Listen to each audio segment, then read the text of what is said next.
everybody. Today is Thursday, April 1st, 2021. I was just about to say 2019. If I did April Fools, that would have saved my ass right there.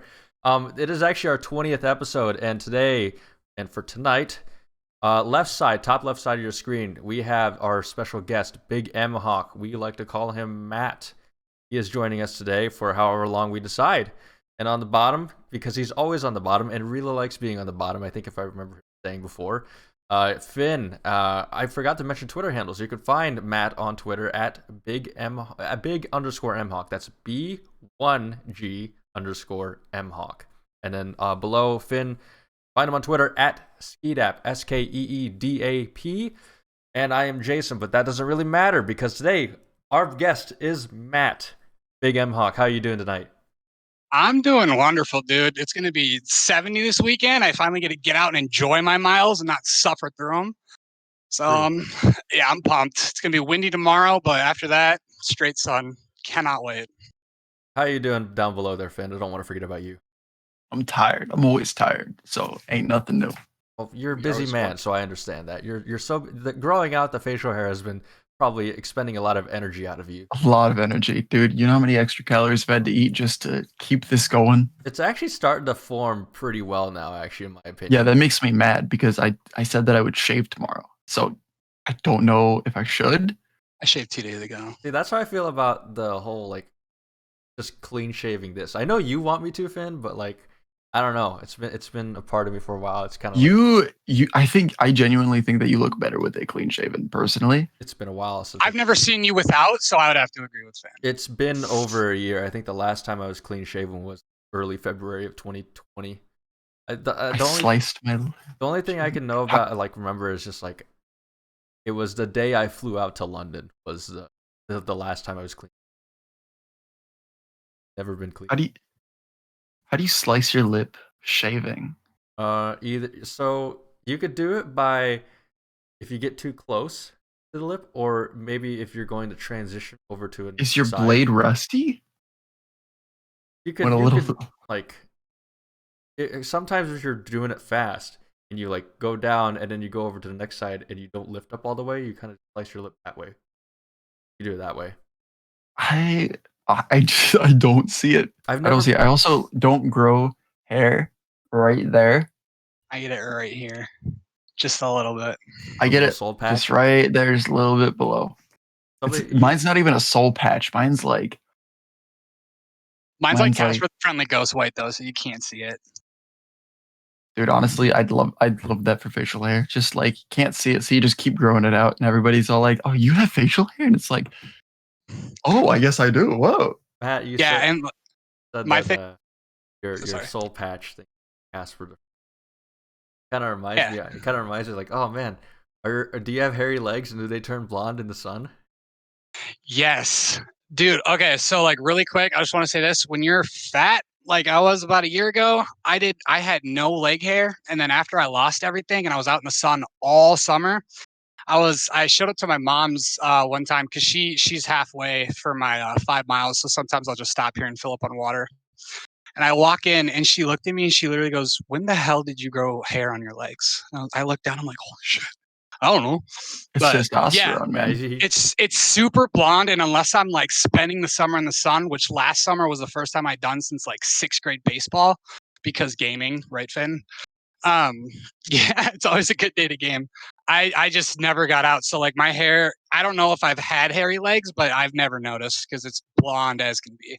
Well, that's the thing. When you're larger, you have less testosterone, and that's just it is solely because of that. Oh, there's 1.5 million reasons why physiologically.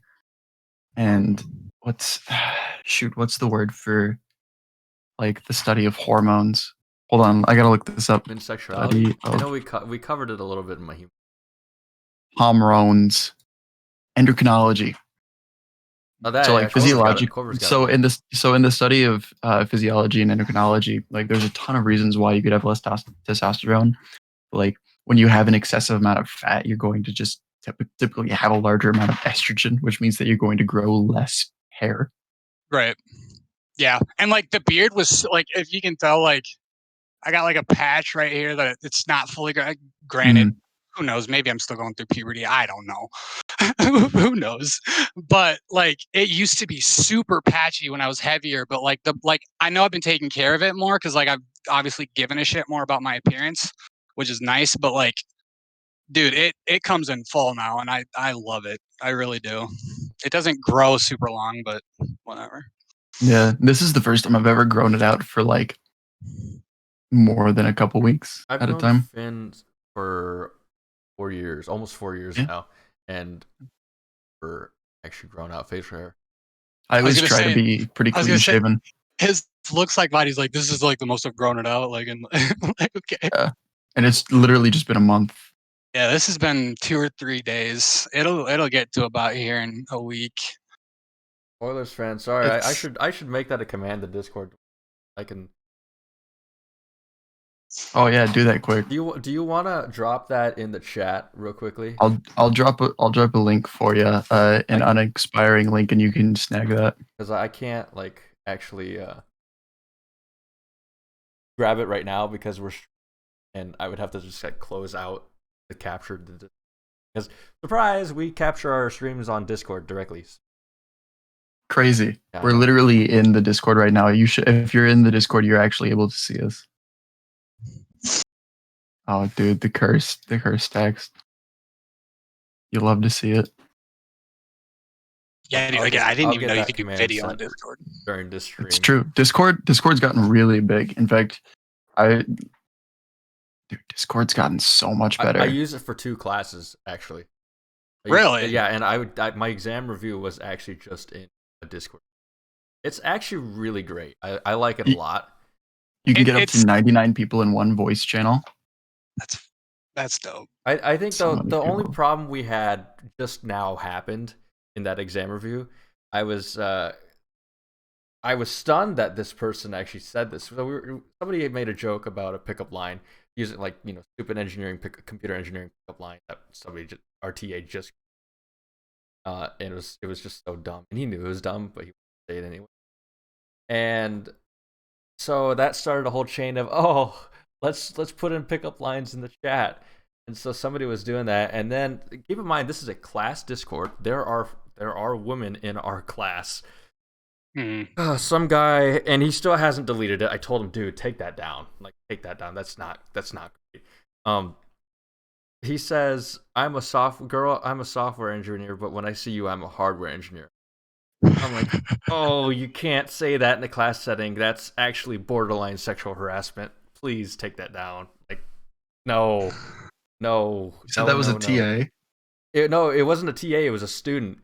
Oh, never mind then. It'll get like they're not in a position of power to leverage anything. So it sucks, but also that just is bad. Yeah, well, anyone could actually report him the Title IX coordinator. I know this for sure because I was in a.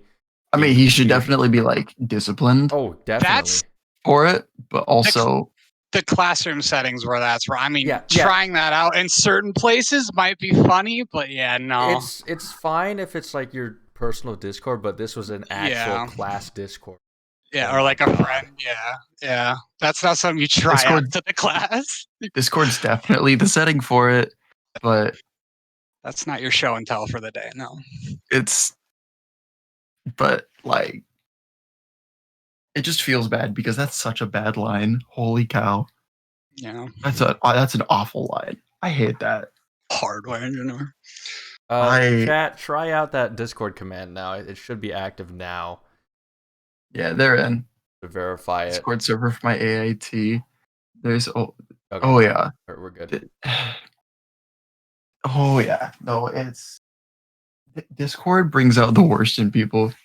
Oh yeah, if you're under 18. That's YouTube comments, dude. If you're under 18 and you're a Discord channel, the mods are coming for you.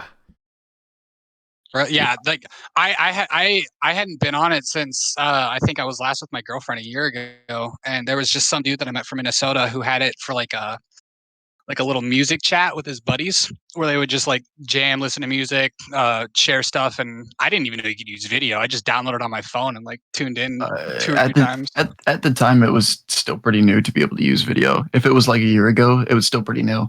Okay, yeah, that's why I was like, what? You could do it in like DMs, but being able to do it like in a server now is like it came around this year. Okay. If you're under 18, Matt Gates is coming for you. I'm a little bit out of the loop on what's going on with that situation. Why is my hold on? Matt Gates is being investigated currently. Hold on, for Circle Herc, you are right. My volume is low for some reason. That is odd. I'm gonna do this real quickly.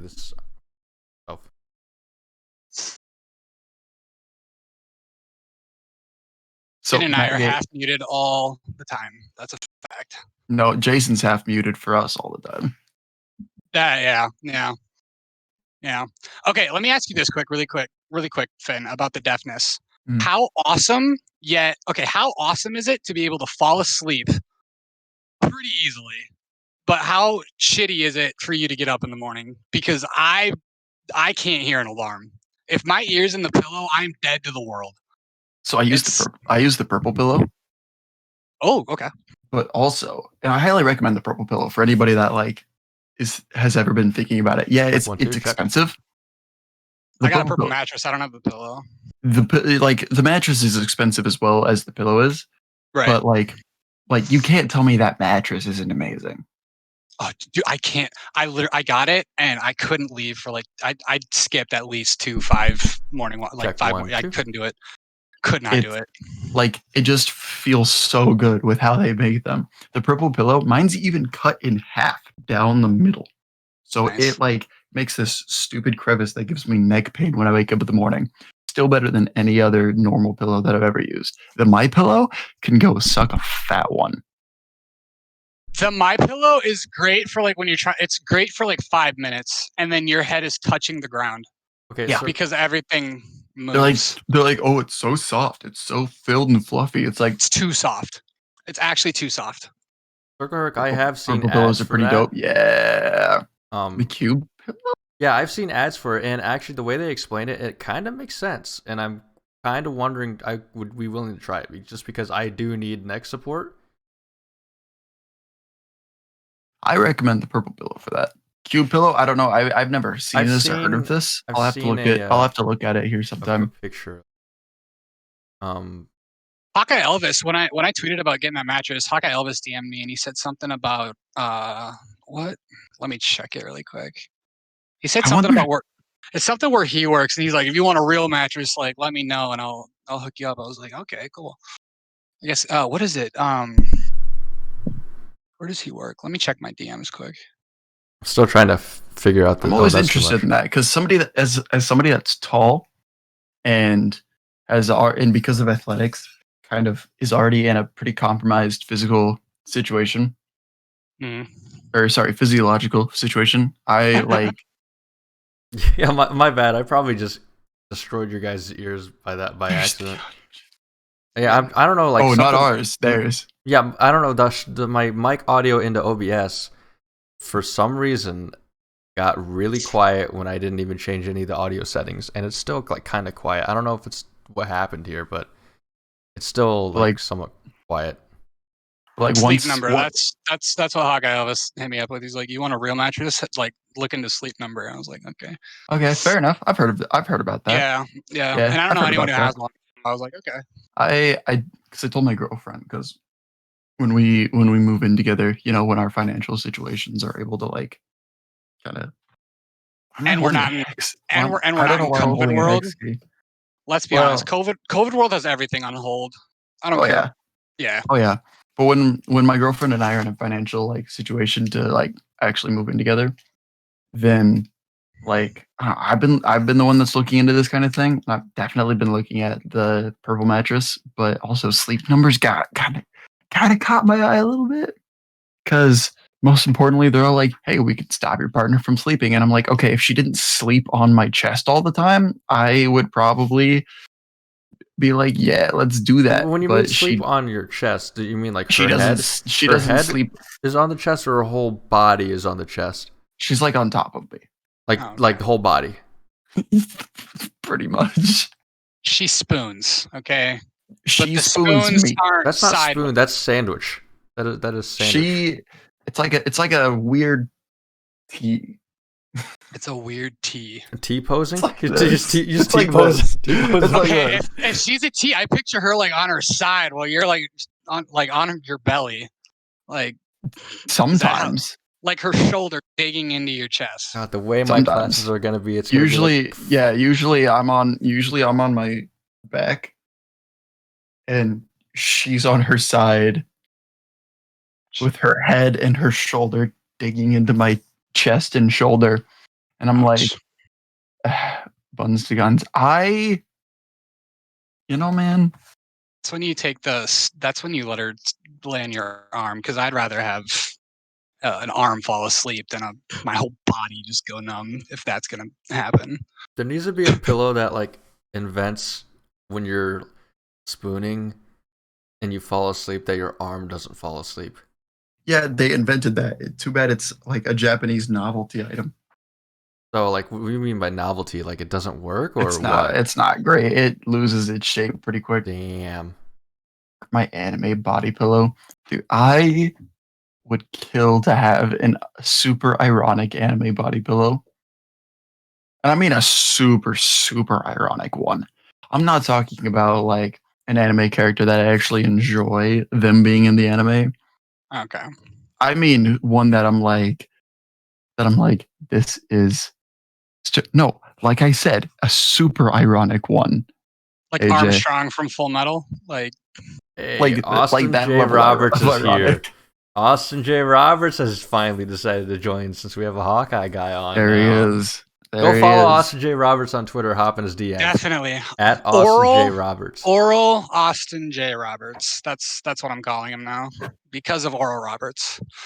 We all ordered our Oral Roberts shirts. I got mine coming in. I cannot wait for this thing, dude. Wait, what? I was really what hoping brand that does more Oral Roberts use for their uniforms? I was hoping Well, that I more went had on- an Oral Roberts. I went on. too. So I have this Hawkeye one that I got for Christmas, and I went and looked up that same brand, and it's called ProSphere. Okay. It looks woolly, but it's smooth as hell, dude. It's I love them. I recommend ProSphere. They're like $50 a sweatshirt, but once you get it and you see the material and you feel it, it's nice. It's So really nice. I was talking to Iowa Hoops Dave the other day because I found some Iowa warm-up shirts that said "Just Us Hawkeyes" instead of "Just Us Iowa," I want and one of those so bad. they were all, yeah. You want a youth size shirt because they're all No. youth sizes. They only sell those in youth sizes. And I told him, I was like, "Yo, man, I found some Just Us Hawkeye shirts. What youth size do you wear?" He was like, "I wear a large," and I was like, "Okay, I'll order it for you. What's your Addy?" He was like, wait, hold on. Did you say youth sizes? Yeah, no. I was like, yeah. He was like, oh. Dude, it was so boxer funny. brace. Jesus. It was so funny. No, dude, like, I don't know. My biggest issue with Iowa stuff is the fact that like there's yellow, right? Yellow's sick. No, It's no, there's not. There's no yellow. It's the black. There's It's there's the no black yellow. that There's gets no me. yellow. There's no yellow. Sorry, It's gold. the gold. There you go. I'm talking in general because not all schools call it gold. It's Right. some call it yellow, right? Like yellow's a sick color when paired with, I think, a non-neutral color. Like, in my opinion, Baylor's Yellow- green and gold or whatever it is sick, right? Yellow and purple go really well together, I think, too. I agree. I also I agree. there. That's why I'm happy that my sister's university she's going to play softball for is purple and yellow. I will buy their stuff. Purple is my favorite color, and the fact that it's got yellow, I'm like, Purple's your favorite What color. up? How come you don't have purple on your background LED lighting? well, I've got 7 different colors right now. So, if you want purple, this is purple. Oh no, It's I pretty hope. bluish. Like, this is blue. This is purple. Did you notice the difference? No, I didn't. I was more focused on trying to Exactly. get Matt unfrozen. Oh, my frozen. No, you're good now. Was it You're- just frozen for me? I don't. I thought I was dead. I No, thought I was like dead to both the of you world again. guys. If people were watching the stream, like both of you guys were frozen, and I just thought, oh crap, is there something wrong with like on my end? Because if both of you guys are frozen, it usually means that there's something wrong on my end and not your guys's. So you guys are good now. I was just kind of scared, like, Hell oh, yeah. Brad, God, I was just like, it was scaring me with the fact that even my mic settings or something like that, the audio was quiet when we began, and like my laptop over here has been having a hard time keeping up. Blame with the stream. Mediacom. So I don't have Mediacom though, so I can't blame Mediacom. Okay. That's the whole thing. If I was streaming from Circle Herc's place, then yes, I could blame Mediacom. I believe Circle Herc said sometime that he had Mediacom. Okay, what is Does that? Estos also have Mediacom? Was that? Does Estos also have Mediacom? I would have to ask somebody one of my former coworkers that used to work at Estos. I have a question. Okay, so you know Circle in person, I assume? Not necessarily. You can. I can, yeah. I'm going to say that we live in the same area, but I'm not entirely sure. I know we definitely live in the same They city. both live in Ames. Yeah. Oh, okay. I was gonna say it sounded like you knew him. I was gonna ask like, what the hell is that little freaking doll It's thing? a teddy bear. It's a teddy bear with human teeth.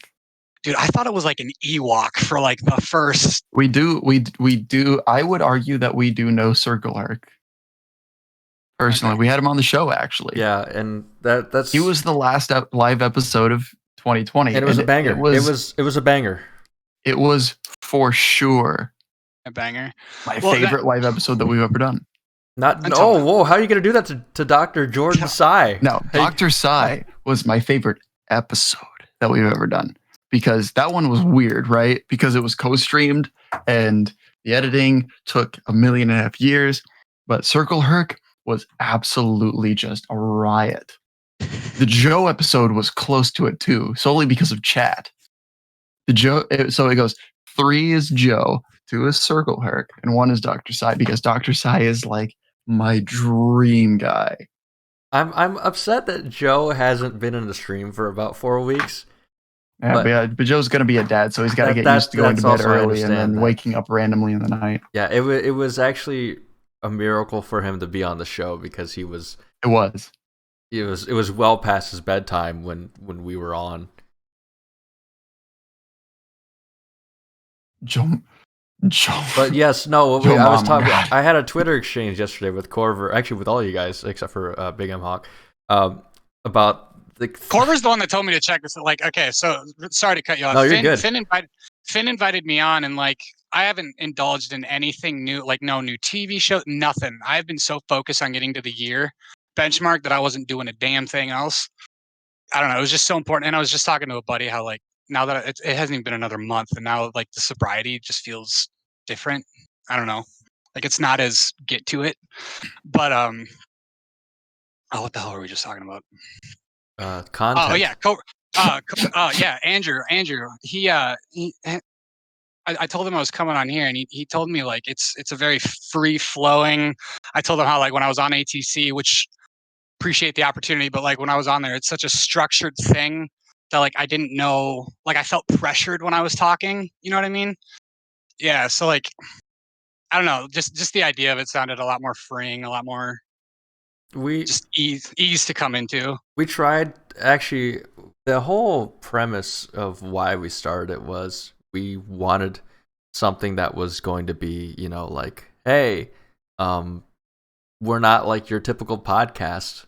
We're 2 college-age kids. Yeah, we talk about anything for however long we want to, and nothing is really not. There's a lot of things that aren't off limits. There are some things that are off limits, like your basic: don't be a racist, don't be sexist. Stuff. Wait, I'm not allowed to be racist? And don't say the gamer word. Okay, I'm out. Don't say the gamer word, so there's that. Okay, what? No. Hold on, these rules were not imposed on me when we started. You may not have.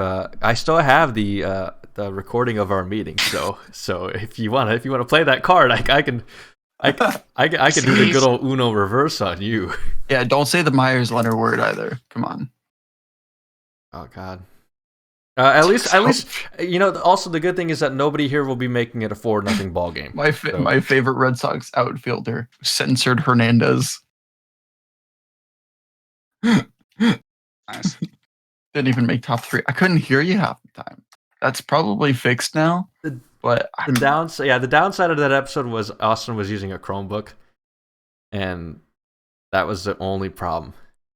We could use Skype for that episode. But also, I really don't want to use Skype because I haven't used Skype since 2016. I use Skype way more than I should. Yeah, that was what my buddy Nick said when I first mentioned the whole ATC thing. He asked what platform it would be on. I said Skype. He immediately goes, "You should do Discord. Way better." Oh, Discord's so much better, but at the same time, Skype's a lot more accessible. I get that.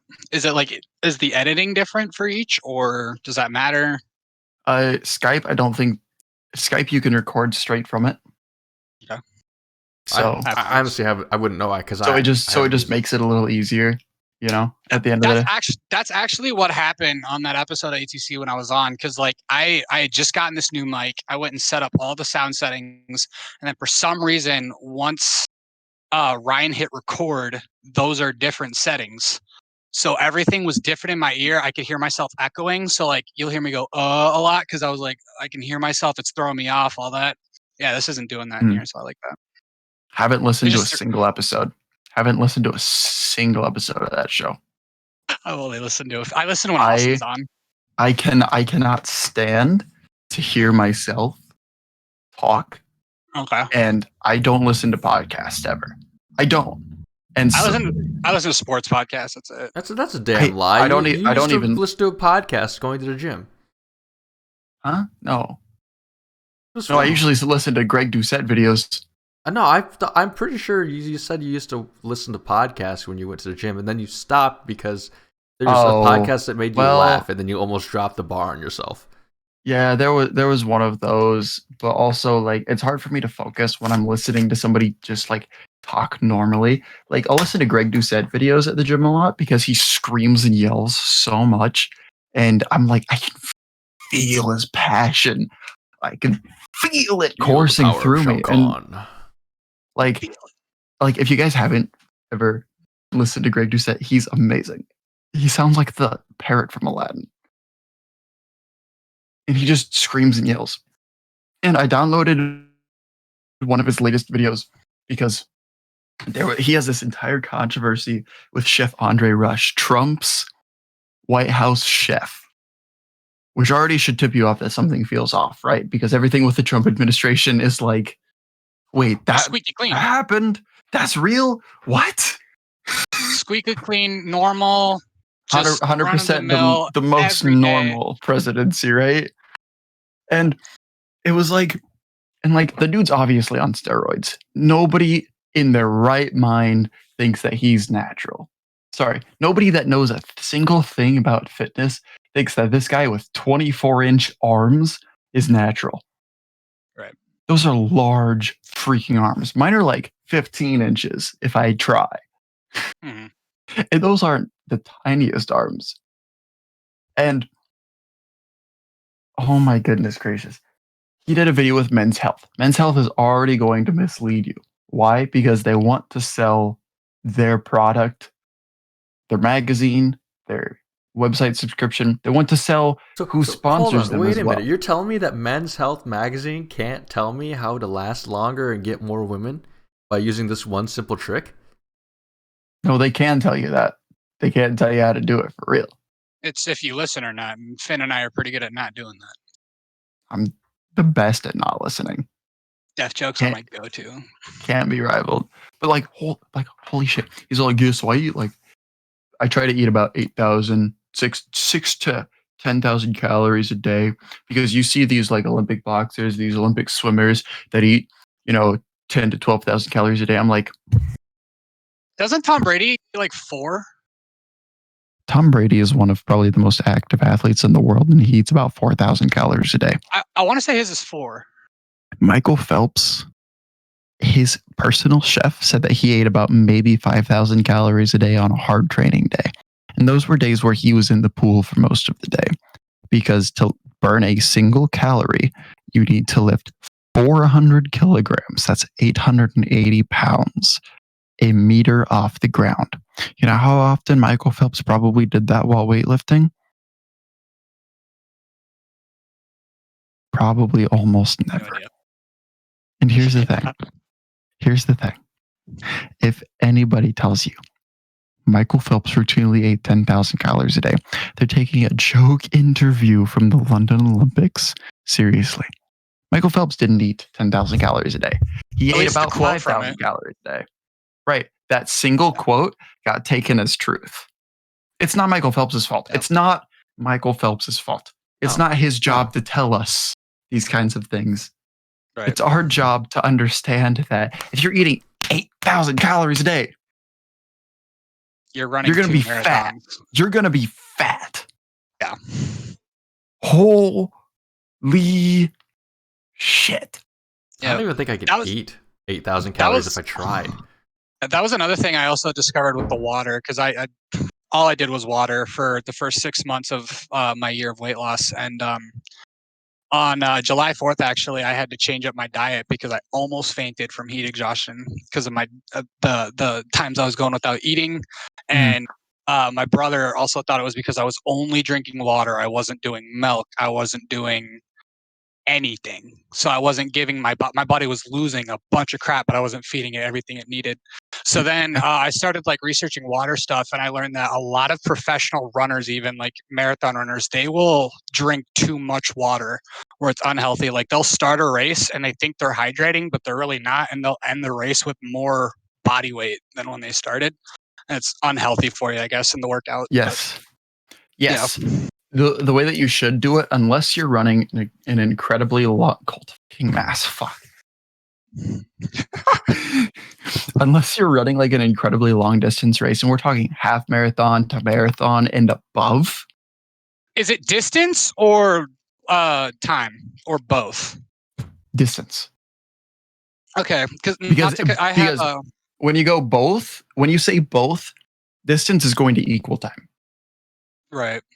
Because like I can go run for 30 minutes and I'll probably get in 3 miles right now because I'm not going to try too hard.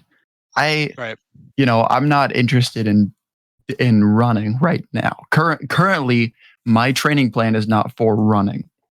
Right. If I was interested in running, I wouldn't be looking at time. I'd be looking at distance.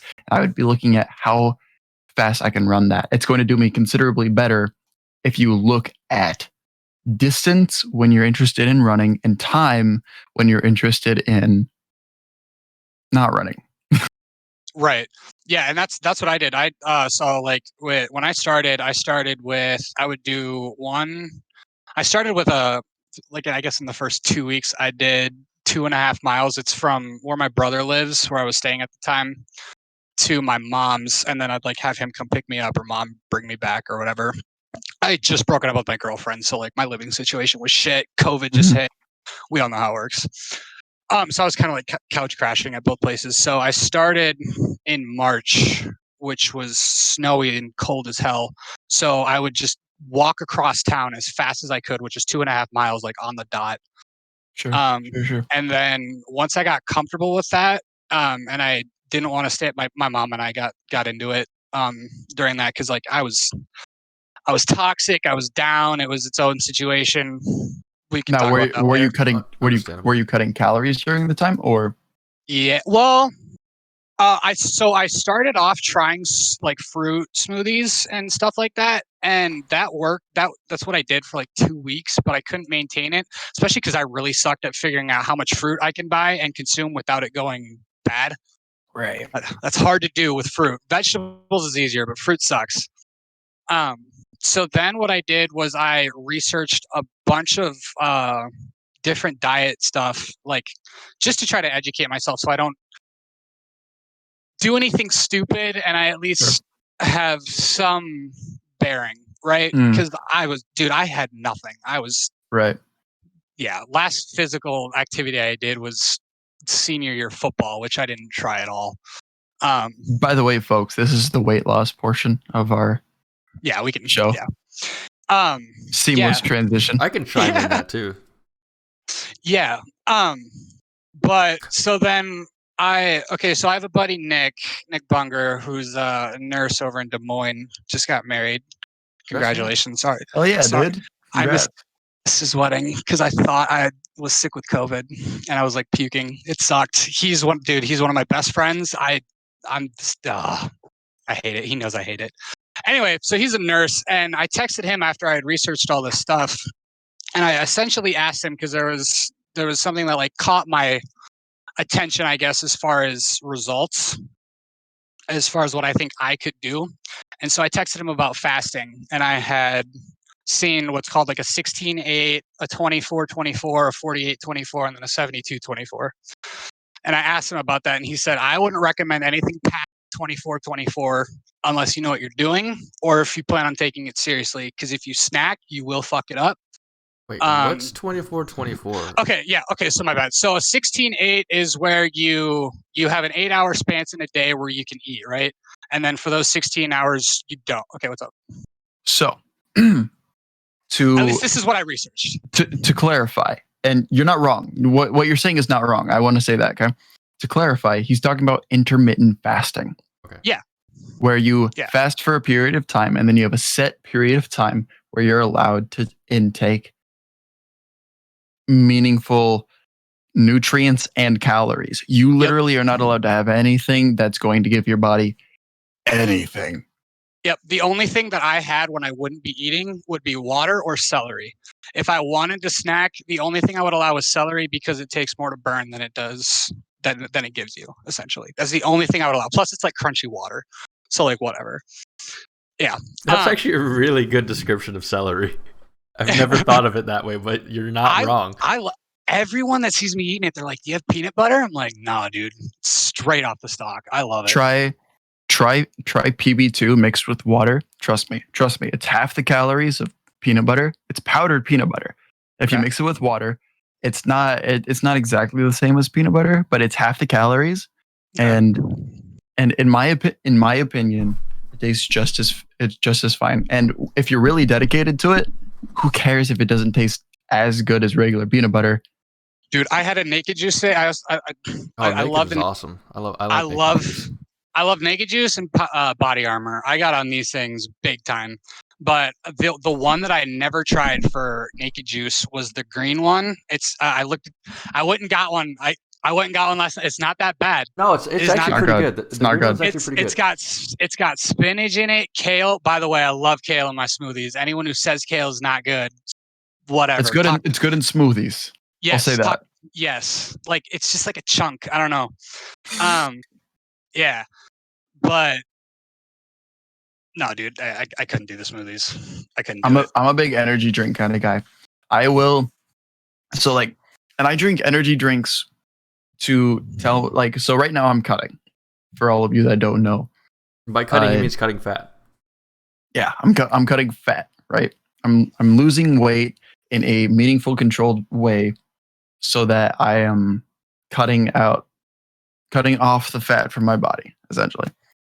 Will I lose muscle? Yes, I'll lose muscle because I'm cutting at a much more significant rate than I should be, but I'm impatient and incredibly insecure, so I don't care. Anyway, I drink energy drinks that are like between 0 and 15 calories per can because I can fit that in. Right. And easy to keep track of. Right. They're easy to keep track of, and I like the taste, right? They're not ones that I don't like. The ones that I do like. Right. And I don't buy into like there's the Rain Inferno, which I really like the Red Dragon we talked flavor. about that last week, I think. We talked about that. We talked about that last show. What was it that 2 weeks ago? The claim that they made or whatever. It has thermogenic ingredients that speed up thermogenesis and help you burn fat. Fuck that, man. It's got fucking ground ginger. You know what ground ginger does? Nothing that's proven. Probably makes you cough. I don't know. Probably makes you cough. Who knows? Like none of this is proven in any way. And they have that disclaimer on there. Like I'm pretty sure that I read the disclaimer off that said like true weight loss is meant to happen by exercise and a proper. Yeah. No shit. But like this tastes good. It's 10 calories. I'm probably going to drink it if I'm hungry. Yeah. It's got caffeine, which is an appetite suppressant. It's also a diuretic, so it's going to make me pee, which is a totally unrelated thing, but that always needs to be said. Plus, it has taste, dude. Anything that has taste as a drink will fill you more than water. That is a fact. It was so hard doing it on water. Literally, and the science behind it is even just drinking water will tell your body, you're taking something in, you're good. And your body says, okay, but if it has taste, it tricks your brain as well as your body. I can Because confirm that you too. become mentally hungry if it's just water, but mentally or physically hungry doesn't matter. You're hungry. Doesn't matter because you're hungry. Yeah. That was probably the thing I got best at over the last year was learning when I'm hungry, or learning when I'm bored hungry, or Bored hungry is the hardest. It is the hardest. it's very difficult. Physically hungry, you can just be like, I'm going to be busy. Yep. And then I had one of my best friends, my college roommate, who's out in San Diego. I was talking to him on Xbox when I had started this. I was maybe a month or two into it, and it was a struggle bus. The first 2 or 3, I had to be so disciplined with myself, which I was never good at. I've always been lackadaisical in my work ethic. I didn't try really hard in high school. Just like the huge thing for me, I guess what I'm saying is like I had never set a long-term big goal and went and achieved it. And then so achieving 2 was really awesome. Mhm. So my buddy Puts, who is he's the shit talker. I mean, he's the one I can probably just fuck with the most because if he's either serious or he's not, let's just put it that way. And he's usually not. And he was talking to me one time when I was on Xbox chatting with him with my brothers, and I was telling him how I was like I'm hungry, but okay. To loop back to what I was saying really quick earlier, I ended up deciding on a 48-24. That's what I started with. Yeah. So 2 days of not eating and 1 day of eating. At 300 pounds, I pretty much started out after 2 weeks on the smoothies. Insane. Yeah, on a 48-24 where I would not eat a single thing for 2 days. And then I would pretty much have 2, not huge meals, but they were Sizable. decent. Yeah, they were sizable. How tall are you and how old are you? 6'3", 25. Okay. Yeah. How old were you when you started this, I should say? 24. Okay. I just turned 25. Okay. Happy belated birthday. Good to know. What? Happy belated birthday. Oh, thanks. Groundhog. Sorry for the winter. So I was on Xbox talking to him, and the thing that was hardest to do when I was staying with my brother, but it helped me the most, I think, was he would purposely eat in front of me. Oh, that sucks. So I was sitting on Xbox with my buddy Puts, and then he hears me legit like on day 2 bitching, just kind of like bitching to myself, like, dude, I'm so fucking hungry. Ethan's making a sandwich. He's like, wait, you're doing all this and you have food in your fridge and Ethan's eating in front of you? And I'm like, yeah. He goes, okay, respect. Yeah, it's not fun. But Dude. after I did that for about a month, my body, I will admit, got really used to it until I had lost probably 50 pounds by July 4th. And once July 4th hit, it was a super hot day. I was just an idiot and I wore black freaking clothes every day just trying to get out in the sun and sweat more. Dude, I was trying to lose as much as I could as fast. I know, I was stupid for a while. I didn't know what I was doing. I didn't know what I was doing. The old, if I sweat, I'll lose weight kind of thing. Yeah. I had to learn as I went, right? It was a whole... Fair enough. I taught myself. But on July 4th, I was out at this little thing. And I will say, I don't think it was just the heat that got to me because it was a really uncomfortable situation. I was out at this, you know, that like one town or that one house outside of every town where there's 50 cars in the driveway? Yeah. Yes. Okay. So that's where my buddy... You don't know if they own all the cars or if like those are people visiting for a party. Yeah, if they're for sale or if they're just, you know what I mean? So my buddy tells me we're going out to this 4th of July party. Everyone knows about my sobriety at this point, and they're not pressuring me to drink. That's good. I appreciate respect. that. I appreciate that. Yeah, that, and I've actually bragged for the first 6 months at least. Every time I hit a month, we'd hang out at my buddy Mitch's, and all my friends, once it would hit midnight, they'd take a shot for me, which was really cool. Really cool. I loved it. But okay, so at this party, this is why I think I faded. I was still going through it. I was still getting into everything. The sobriety thing was something that I was like, okay, I'm doing this. I'm halfway through it, focusing on it, yada, yada. I made it like a huge thing every day, get up at 5, go on my mile walks. And then I wouldn't wait till night because it was summer and I wanted to get out and sweat, like I said, with the black. So I get out and do my miles, and then my buddy picks me up. So we're going to a 4th of July party. I said, okay. And we pull into that house, right? In like a next town over, so I don't know anyone. Mm. And I doubt they're ever going to hear this or listen to this because they didn't seem like the people, but I'm sorry, it was as white trash as you can get. They had That's usually how it works, actually. Yes, Yeah.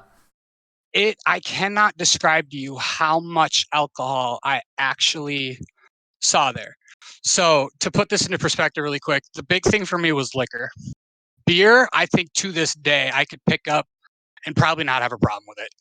I think I could drink a beer or two and be fine. I wouldn't have that I need to finish this idea in my head.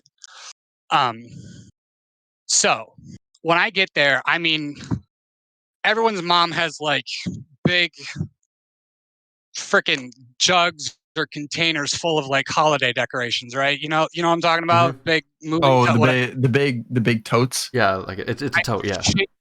I shit you not. These people had. Okay, if I were to grab this, let me grab this quick. So for all the, if you can see this, about this big of a box worth, Mm. full of jars lined up, all filled with liquor. And they turned all these jars into apple juice. Is that what it's called? Apple pies. Apple pie. Yeah, which is delicious. I It's remember. so good. Oh, it's It so is good. very, very good. When I would tell people Everclear was in it, they'd be like, "What?" You can't even like taste it or There's anything. alcohol. What? Yeah. That's the dangerous part. So they And had yeah, all that of is. it, right? You're right. They had unopened liquor bottles. They had open liquor bottles, and then the thing that triggered me was they had 3 of those holiday decoration containers at least half full of mixed liquids for jungle juice. And dude, I can't tell you how uncomfortable I felt seeing all that liquor, being around people I don't know. Granted, when we pulled in, the first thing I saw was a pickup with not one but 2 Southern flags just flapping in the wind. Confederate flags. Oh, Yeah, yike. yeah. Yike. I'm just not gonna. I'm not gonna indulge in depth conversation because I know I'm gonna not agree with everything, and Yep. I'm a smart ass, and I like. Yeah, man. Yeah, man. The Confederacy, like, I just really relate with it. My family's from Alabama, and it's Southern just kind of pride. part of our identity, you know? It's like, dude, the Confederacy lasted for a shorter amount of time than my emo phase did. Like, chill, okay? 5 years is not enough time for it to be your entire identity. Yeah, and like, so I point out the liquor because like, for the first, I'd say 4 months. My buddy Mitch, he was, and I don't think he'd have a problem with me saying this because he'd admitted himself, he was a pretty heavy drinker. I'm talking 5th of BV a night to fall asleep. Holy crap! Bro, the guy drinks. How did he not die? He Because it was to fall asleep, duh. Yeah, he literally left my house back in 2018 or 17 when Sydney and I lived at our first place in Clear Lake. And I'm from Forest City. It's about a 30-minute drive. He left my place one night, drunk off his ass, and I did not know he left. I don't think I remember him leaving because I was drunk myself. And he kind of a prankster. And we call him Skeeter. He has gotten himself out of more road situations than I care to mention. Like he can fix anything, like Skeeter, just general term Skeeter. I got woken up from my girlfriend saying, with Mitch on the phone, saying he crashed into a tree. Apparently he decided, if you've ever heard of Pilot Knob, the state park here. Yeah. Oh, where? So, can you give me like a relationship where you are in relation to like other cities? Because I'm assuming you're in Iowa, right? Yeah, I live in North Iowa, but Winnebago County. It's about a half an hour away from Clear Lake, which is right next to Mason City. Okay, so more like north central Iowa then. Very north central, Okay. yeah. I'm probably like maybe a half hour from the Minnesota border. How close are you to Iowa Central? Not too far. Iowa Central is kind of small, isn't it? I don't know. I just know of it because my freshman roommate had a friend. What's the town? What town is that in? I think it's in Fort Dodge. I think. Fort Dodge. Let me type it in. I think it's in Fort Dodge. Somebody else in chat that knows more about Iowa can probably like actually confirm it what it is. Hey, what's Jordan Mohannen's Twitter handle, by the way? 81 miles away. No, I think it's isn't it Jordan Bohannon 3? Or is it Jay Bohannon 3? I don't know. I'll look it up. I got to get on Safari because I deleted Twitter. Or you gotta get on the Firefox train. Because he blocked me when I quote tweeted him absolutely clapping his cheeks. Okay, it's Jordan Bo _3. Okay, thanks. Because I'm tweeting out a really good joke. Of course, yeah. It's not a podcast unless Finn is tweeting during it. Okay, so you're Jay's. I know I've freaking seen your face somewhere. I don't tweet much. I'm actually one of the most boring Twitter people probably out there. I tweet all the time, Actually, but I'm done.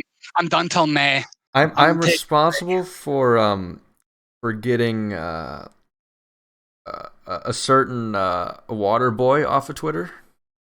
It's true. Squires? Yeah, It's true. He did get Squire's biggest account banned.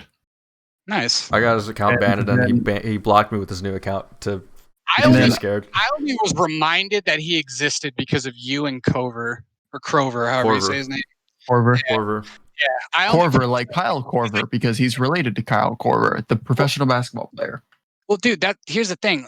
This is what I hate about Twitter, because you block someone, that's fine. But if any of your followers quote that person, you see Can't see it. No, you can see it. You can see it. No, you can see it if you block somebody. But yeah, if you block that person, if they tweet and their tweet gets quoted, you can see it on your timeline if you're following the person that quoted their tweet. Yep. Oh, that's cool. I like that actually because I blocked Squires. Okay, so here's a story. Here's a fun story. So Squires, his Waterboy account was not his first account. In fact, it was his third. His first and second account I blocked. Because I blocked those accounts, his second account was the one that he decided he was going to harass me on Facebook with multiple accounts. Fun fact, deleting Facebook, best thing I ever did. Oh, it's amazing. I can't, unfortunately, because of just the environment that I live in and kind of need it to be connected to people. It's unfortunate. It's definitely a family app, and if you know how to use it well, it's great. But dude, I hated getting on that and seeing my family judge everyone for their political views, and oh my god, it's horrible. Dude, you're allowed to type more stupid shit in one post. Like, I only get on there just to deal with my business page. Don't care anymore. That and pictures. Like that's it. Oh yeah, I'll steal pictures off of there because I know that my parents post pictures of me on there, and I'm like, if I look good, I'll save it and I'll use it. It's fine. To this day, my mom will be like, "Did you see the picture I took of you? I sent it to you in the chat." I'm like, "Mom, not on there." I'm glad I don't have anybody like that in my family. That's like, oh, did you see that? Like, it was on whatever. Like, sorry, nope. No. But so I blocked Squires on Twitter. Then he started harassing me on Facebook with multiple accounts. So every time that I reported an account and it got deleted, there was a new one around. So that's when I decided I was no longer going to block anybody on Twitter. I was just going to deal with the harassment. Didn't care. Here's the thing. Because of him calling members of Around the Corn, the KKK. That dude, I stood up for you guys on that, and after everything I got down, that was way too far. Didn't he have his Tommy Boy something account? He still has his Tommy Boy account. Chris Farley. That's his current account. I straight up told him, dude. I was like, dude, Ryan. I have had chat, dude. Ryan, that shit pissed me off. Like, if you go around saying that. Like, if you're gonna come after Ryan for his 10-year-old tweets on an account that he doesn't use anymore, no. He distanced himself from that account for a reason, and I respect that. Mention, let's look at how different 10 years is in the times. Right. Not to mention. Okay, I'd like to say this. Okay, granted, when I know he was around the age of 20 when he was like college age, like he was like 22, 23. Okay, to me, you're still a kid with that. Oh, of course. Especially with social media is new. You not to say Ryan thought he was hot shit, but you get on social media and sometimes you think your opinion is hot shit because no one can do anything about it. And you get that little meh. And when you're 20, you're invincible. You're invincible. Time period. Simple as that. Time period makes sense here too because social media wasn't taken as seriously as it is now. Literally. And even Not that everyone stuff. was Like on it. you could say that F word, like it wasn't that big of a deal. Like look at Kevin Hart, right? Kevin Hart's a really good example. The jokes that he made on social media 10 years ago, what was it like? It was like 6 years ago. Yeah, wasn't he like not allowed to host the Oscars or something? People were mad at him, so he stepped down, which I respect. I respect him for doing that, right? And because he didn't want to take away from it. And holy cow, like when you think about it, it was a totally different time. You could say that at the time, and it wasn't viewed as coming after somebody. You know, you could say a lot of stuff like that, and it wasn't viewed as coming after somebody. Now it is, and that's okay. The fact that people like school districts don't celebrate Columbus Day nowadays. Whoa, hold on now. That's not okay. Yes, it is. Columbus literally killed Cuban natives. Pretty sure he raped women too. Oh, it was horrible. I'm pretty sure Columbus did a lot of really awful things. But let's also remember the times. Let's remember the times. It was okay to celebrate him, but now it's not. And that's more than okay. Yeah. Times change. Yes, that's also a big reason why, okay, not to say this is totally random. My big thing that I hated, and I hated Trump and Hillary when those two were running against each other. My big thing that I saw with Hillary, like Hillary haters, was that she changes her stance on things. And okay, again, didn't like either, didn't advocate for either. But how can you not appreciate someone taking new information and changing their viewpoint on it? Exactly. Isn't that how problems like this happen? I love. I didn't like Hillary. I should say that, but I love that she did that. She would take her stance on like take away the corrupt, but you could sway her if you give her information. That's how it should work. Yeah. If you give her credible information, you could sway her. Now, Mitt Romney, on the other hand, holy cow, that dude was just flip-flopping whichever way he thought the wind was blowing. He was like, I love PBS. We're going to keep it a public, federally funded thing. It's going to be great. And then he was all like, we need PBS to be privately funded. And I'm like, hold on now. Hold on. You just said you love Big Bird, and now you want Big Bird to dance for money? Yep. Or, yeah. Like, did not like that. He flip-flopped the wrong way. Hillary changed her stance through the years, and she was very consistent in that. Yeah. I would argue she was very consistent in that. Yeah. I appreciate people that are able to recognize when they are wrong and actually admit when they are wrong and try to change, and not just, okay, yeah, either one, clearly they're wrong and they don't admit it, or two, they're wrong but like they don't care that they're wrong. When I took my physiology course my freshman year, my instructor, literally the first thing that she said in her stupidly annoying, raspy, high-pitched voice was, I reserve the right to change my opinion based on new evidence. With that said, let's begin this course. Fuck yeah. And I'm like, yeah, hell yeah, man. You shouldn't even have to say that. Yeah, that's how it should work. People are so intrigued and cut down to the idea that you have to belong to a group. And that's really what it is. That's happened they forget here that on you need campus. to be an individual as well. That's happened here on campus at Iowa State recently. It's gotten a lot worse. It's gotten so bad to the point that you guys keep talking. I'm gonna go to the bathroom. Real quick. So we had. Don't get what? There was a student. Don't tell me what to do. Have fun, Finn. We had a student government meeting, and I don't pay attention to who the hell pays attention to college student government, honestly.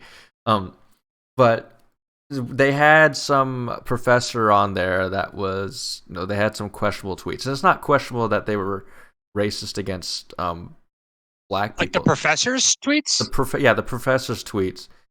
Their tweets were something like, the only one that I saw was that she had to change her profile picture because she claimed that everybody thought I was too white.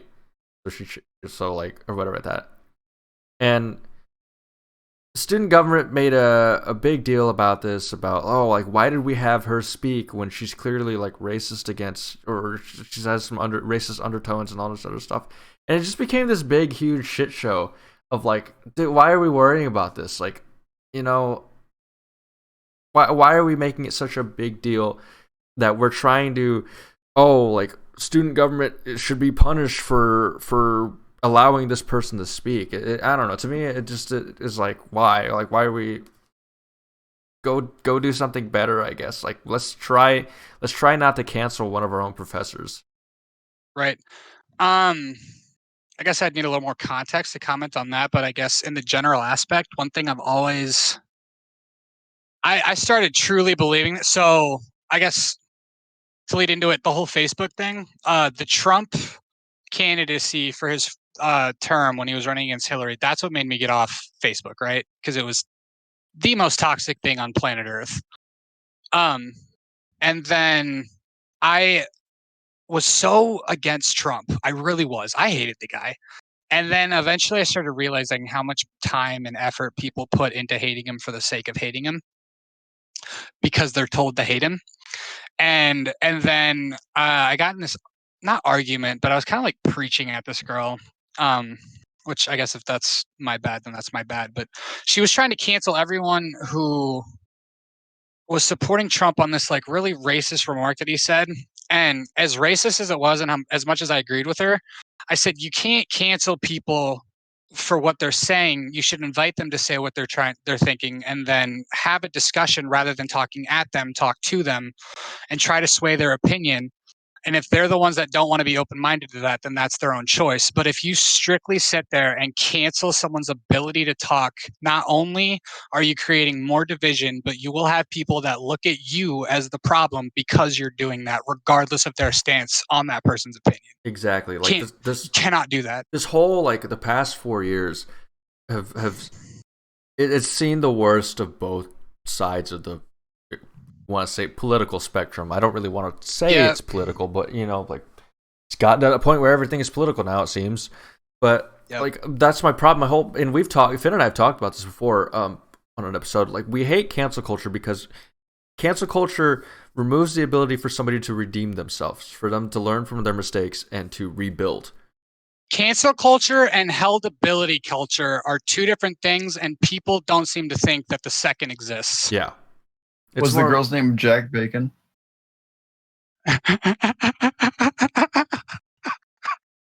No, but that's funny. I didn't circle Hart for that one. Oh, that's good. Oh, just so you know, Matt, we are live currently at twitch.tv/crunchbar33 if you want to see the chat. Oh. Send me a link. Text me the link. Dude, I got you.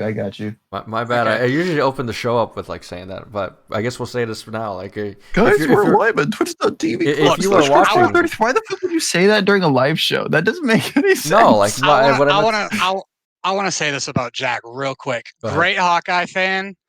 I was unaware that he was essentially a kid for most of the time that I was following him. Not to say kid, I mean, he's like 18, 19, 20 now, somewhere in that range. I did not realize that, especially with the following that he had. But dude, that guy refuses to look at an opinion that contradicts his as anything that is anything other than false. If dude, I'm sorry, dude. Yeah. Like he's a good. I know he's a good kid. He means well, and I know he wants the right things. Right? You can tell he wants the right things, and he's passionate about it. Jack has blocked me 4 times. Yeah, he blocked. He's me, unblocked me in every the same time. night. Yeah, and I unfollowed him because I was like, I'm done with that. But like, dude, and I was kind of the same way at his age, so I get it, especially because like I was 18 when Trump and Hillary were running against each other. Mm. I was also 18 or 7. I was 18. Yeah. Well, you're. Hold on. I'd like to. Right? I'd like to say I'm not 25. that. No, I'm 22. That happened 4 years ago. Well, no, when Trump was running against Hillary? Yeah, that was 4 years ago. That was 5 years ago. Okay, so yeah, I was like 19, 20. I was like 19, 20. You're 2 years Guys, older. I'd like to say that Montero Called Me By Your Name has reached 69 million views, and that's nice. Nice. I don't know who Jack Bacon is. When you said Jack Bacon and you were talking about controversy, I was thinking, is this the guy who runs Hawkeye Heaven? Because I know Hawkeye Heaven's kind of a really controversial thing too. No, but I know Jack had a internship type thing with John Miller at That's Black Car Gold Pants, isn't it? See, I'm still new here, so I don't don't know a if- lot I of don't- things. I don't know if John runs Blackheart Gold Pant. I think it's not Hawkeye Report. Blackheart Gold Pants sucks, by the way. Your guys' SB Nation page is awful. Genuinely awful. I don't read it. Wide Right Natty Light is considerably better, and Wide Right Natty Light is like kind of it's iffy. The morning dump's good. I like the people on Wide Right Natty Light. Wide Right Natty Light has some fun ass people. I love Matthias or Matthias, however he says it. Yeah. He's so great. I like him. Is Ted? I do enjoy Ted Dylan. Part of it? No. Okay.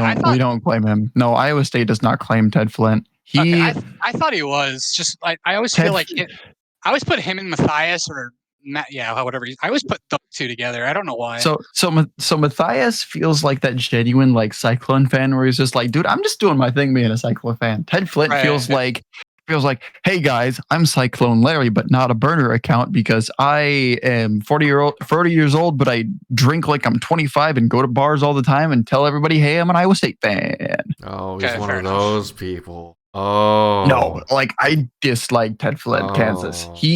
I genuinely dislike him. I love Larry because Larry, he's not a burner account. He's a parody account. He's a parody account because he's not like trying. Kind of like a Rational Hawkeye. Corver if you've never seen his account, a Rational Hawkeye is great. Corver has a really good question for us here. Corver asked a question. He's like, there's not a good match of this, but who is the closest equivalent to Squires on the ISU side? I don't know enough about the ISU fan base to understand like who's bad on our side. I don't think they have one. I have never seen anybody that's close to Squires. I've never seen anybody that's close to Squires, freaking Bubba Gump or whatever his name is. Who's our equivalent to Sam then? Or Stinky McFatnuts? Like nobody. What's your timeline looking like? Yes. Jesus. So then I guess probably Stivers, if I'm being real. Like you're not wrong. Like but Ryan's that way on purpose. Like he straight up will tell you I'm a dick to get reactions. Yeah. And I respect that.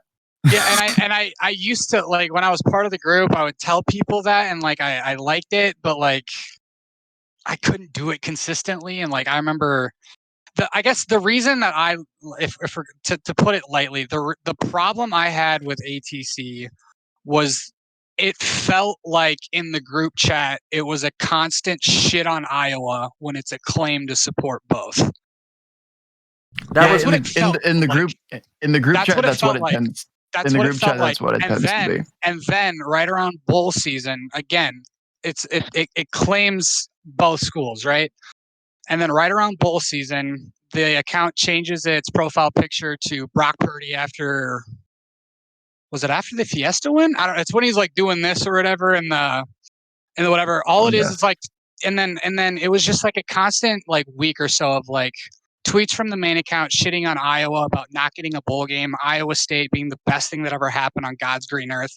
And it just felt so unbalanced. Granted, I understand that the amount of Cyclone fans to Iowa fans was 3-1, but that's how it felt to me. I didn't like the Jordan Bohannon situation. Yes, that was the day I left. I did not like that. I know Finn Finn can say whatever he wants because he was kind of and still is kind of a part of Around the Corn, but in my opinion, they took it way too far. The whole Bohannon thing. Mm-hmm. Any and all memes are me. I'm an Iowa State fan. Right. I dislike Iowa because of the fans. I like Iowa fans. Don't get me wrong. I like you. I like Austin. I like Circle Herc. I like Corver. I like Iowa fans. Right. I dislike the Iowa fan base. That's fair. I think that there's a genuine problem with the Iowa fan base. I dislike some Iowa State fans. I don't dislike our fan base. I was gonna say, I think that's the exact reason why like I stopped arguing with Iowa State fans, because I realized probably you're like an Iowa fan. Well, I realized 3 or 4 years ago, because like my whole life growing up in this small town, most people here are Iowa State fans. Really? And like, yeah, oddly, yeah. Most of my friends were Iowa State fans, and everyone in He my lives up north, so yeah, it's going to be Yeah. Iowa State fans. Yeah, everyone who knew shit about football except my buddy Brandon, who was a Minnesota fan until he went to Iowa. So no, he doesn't know shit about football. Got it. No, he does. He's also a Bama fan. So no, huge he Roll doesn't Tide. know shit about He football. doesn't He know, knows that's winning, but not football. He knows football. Trust me, he knows football. My whole life growing up, like it felt almost like when I got into football and I like thoroughly enjoyed it and I would want to talk about it, everyone was talking shit about the team that I liked, and it felt like I had to become this defender, right?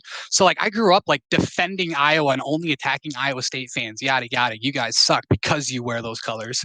And then like eventually I just realized like, dude, they're really nice people, especially when I was working in Ankeny at AT&T. I had Iowa State fans come in all the time, and like I would work at the AT&T store there by the mall. If anyone was like sick or something, like if Matt was sick or Mario's wife couldn't come in, but especially through those meetings, I learned that the fan base as a general is way nicer, way more accepting as people than the Iowa fan base. And anyone who wants to correct me on that, go for it. It's just how it feels. Iowa fans seem cockier. Iowa fans are way cockier. Of Let's course. be honest. Yes. I agree. Coming from Nebraska, They're more Nebraska, coming from Nebraska, and I love Nebraska still. Like I will root for Nebraska week in, week out Terrible against. to drive through. Well, central Nebraska is. Western Nebraska can be really pretty with the whole like almost kind of barren look. In my opinion, I just mean like corner to corner, like driving through Nebraska is the most boring thing ever. Dude, Southeast Nebraska's got towns at least. Like, come on. Yeah. Like, come on. I live in Southeast Nebraska. We've got towns. We've got Omaha, Lincoln, Waverly, Gretna, Beatrice, Fairbury. We have the Homestead fucking National Monument. You want your state fucking populated? Thank us. Okay? Okay. But like, coming from Nebraska fans, like, you know, and I was looking at Iowa. I didn't go to Iowa because their kinesiology program is really lacking compared to Iowa State's. Like, genuinely, Iowa State's entire kinesiology program, from athletic training to, you know, to exercise science to just their pre-professional programs, incredibly lacking. The only thing that Iowa has above Iowa State in kinesiology is straight up physical therapy, and that's solely because they have a goddamn hospital there. True. Like, I want to go to Iowa for my doctorate in physical therapy because it's a 3-year program for a DPT, and it's the 6th ranked physical therapy program in the country. Is that not awesome? Along with like that's awesome. Dental, along with dental, and then like writing is like Iowa's shit. Mm-hmm. Then why do Iowa students struggle so much with spelling? That's my question. That's only the Twitter trolls, man. It's no, man. Look at your game day signs. They suck. That's fair. I grew up an hour east of Iowa City, but like Iowa fans have always turned me off. From being a Nebraska fan, where they're all like, "Oh, Nebraska sucks." In our first three or 4 years, whatever it was, we smashed Iowa in everything except for basketball. And it's like, okay. I think you guys came in and won like either 2 or 3 in a row against Iowa, and then it was like 3 or 4, and then everything hit a rough patch at the same time, and it's weird. Austin, you're not wrong. You are not wrong there. Our softball team went from winning the conference and making the College World Series in Oklahoma City to they don't make the Women's College World Series at all. They don't make a regional. And then our football team went from making the conference championship game, which we deserved. First of all, we beat the sucky Ohio State before Urban Meyer, fuck off, to suddenly, holy shit, we just hired a coach with a losing record at Oregon State, the school that's beat Oregon the most out of any other school in the country the last 10 years. No. Yeah, and it's I always enjoy turning it into a conference thing. Like, oh, look at you guys since you joined the Big Ten now. Like when you look at the data now, Now it looks bad. When we first joined, when we first joined, it was like, holy shit, we run this conference. Who the fuck can compete with us? You guys came in with that cocky attitude, and it worked.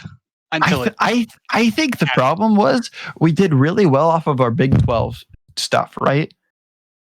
Yeah, we were good in the Big 12, and the Big 12 is not a bad conference in anything. Like, they're good in baseball, they're good in basketball, they're good in football. They were good in football, like at the time as well as now. Like, nobody can argue with this. Wrestling conference, aren't they? No, they're fine in wrestling. They're not like what I would call a top conference, but they're good in wrestling. Like Iowa State's they were ranked like number 8 at the end of the year. And they have Oklahoma State, which is a top 3 program. Let's be honest.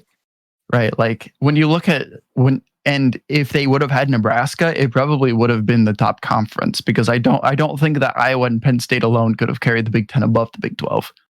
Austin, with Nebraska being a top 20 program. Austin, we only accept Rutgers and Maryland, in my opinion, for like soccer and field hockey. Field hockey. Don't forget lacrosse. And people forget that the Big 10 is a powerhouse in lacrosse. We have Johns Hopkins. But now basketball. Rutgers getting to the championship and Maryland being what they've been, I finally accept them as basketball schools. Nebraska, in my opinion, was an incredibly good pickup. The academics confused the fuck out of me, because Nebraska for so long was like so adamant that like we have incredible academics, and they got dropped from the, what's it called? Oh shit, what's that research coalition called? A research coalition. I don't remember what it's called. It was like I don't remember what it's called. Can anybody in chat help me out here? Because Nebraska like was the last school to drop out of it in the Big Ten. There are only like 3 schools in the Big Ten that aren't in it. It's like the NAA or something like that. I don't remember what it is, but basically it's the top schools that do academic research. NAIA? No, that I'm pretty sure that's just like Doane University and stuff like that. I would not know the answer to this. NAIA. Everything that's going on right now is kind of going over my head. NAIA Eligibility Center? No, it's not NAIA. Yeah. No, it was a good thought. It was a good thought though. Oh, by the way, Matt, your base metabolic rate when you were 300 pounds was 2,729 calories a day. That's what I should have taken in? No, that's how many calories you burned literally just living. Oh, shit. You didn't have to move a single muscle all day, and that's how many calories you burned. I was really good at that, so yeah. So if you would have eaten like 2 decent, not stacked, but decent Subway sandwiches a day, you probably would have lost weight. Fun fact, I had 2 subs today. I mean, sure, yeah. Doing a body comp test next week. AJ, I'll figure this shit out for you right now. What's your weight, height, and age? Let's do it, dude. ASL. Calories burned doing nothing at all. Hold on. I mean, I lost a ton of weight by. Hold on, AJ. Or hold on. Austin has an announcement. Austin also has 69 in his name, so I'm no longer taking anything he says seriously. Go to Subway order. Okay. What about Subway order, Austin? 6'1", 225, 21. You're only 21? I thought you were 22. You're not younger than me, are you? No, you're older. Also, you're so much shorter than me. That makes me feel uncomfortable almost. 6'1", you're AJ, you're at 2,000 and a quarter. Oh, my go-to my Subway order. go-to Subway order. Matt, you go first if you have one. AJ, you're at 22 and a quarter, by the way. Hold on just a second. Let me see if the age. Yeah, you're at 22 and a quarter. Okay, so having worked at two different ones and getting to mess around with them, first off, I want to say they do not carry the Tuscan chicken, and that is a crime. It's a month thing that they used to do, and it was the best meat that they would implement for a month. With that said, my go-to sub of all time, whatever bread choosing you want, but chicken breast, add ham, double meat, your choice of cheese, but I get American, toasted, Parmesan cheese, regular mayo, and a little strip of chipotle. Super baseless. There's no veggies. It's delicious. It is my fat meal. Okay. It is my fat, because I tell them to pour that mayo on. It's the one thing I'm like, damn. just put it on. John Sears? So the thing about meat is that it's very satiating. On top of not being incredibly calorie dense. Use words that my ear can understand. Like, so basically it's not very calorie dense. Okay. So do you know what macrocalories are? Big calories. Or sorry, not macrocalories. I'm really stupid. I'm one of the most stupid people you'll ever meet. Have you ever heard of macronutrients? Yes. I wouldn't call myself but I've read about them. Do you know what they are? Can you tell me what they are? No. I've heard them in conversation. Okay, sure. I was just making sure before I explained stuff that you already knew, because I don't want to sound like I'm patronizing. So you have carbohydrates. You have protein. Okay. You have fat. So carbohydrates are 4 calories per gram. Okay.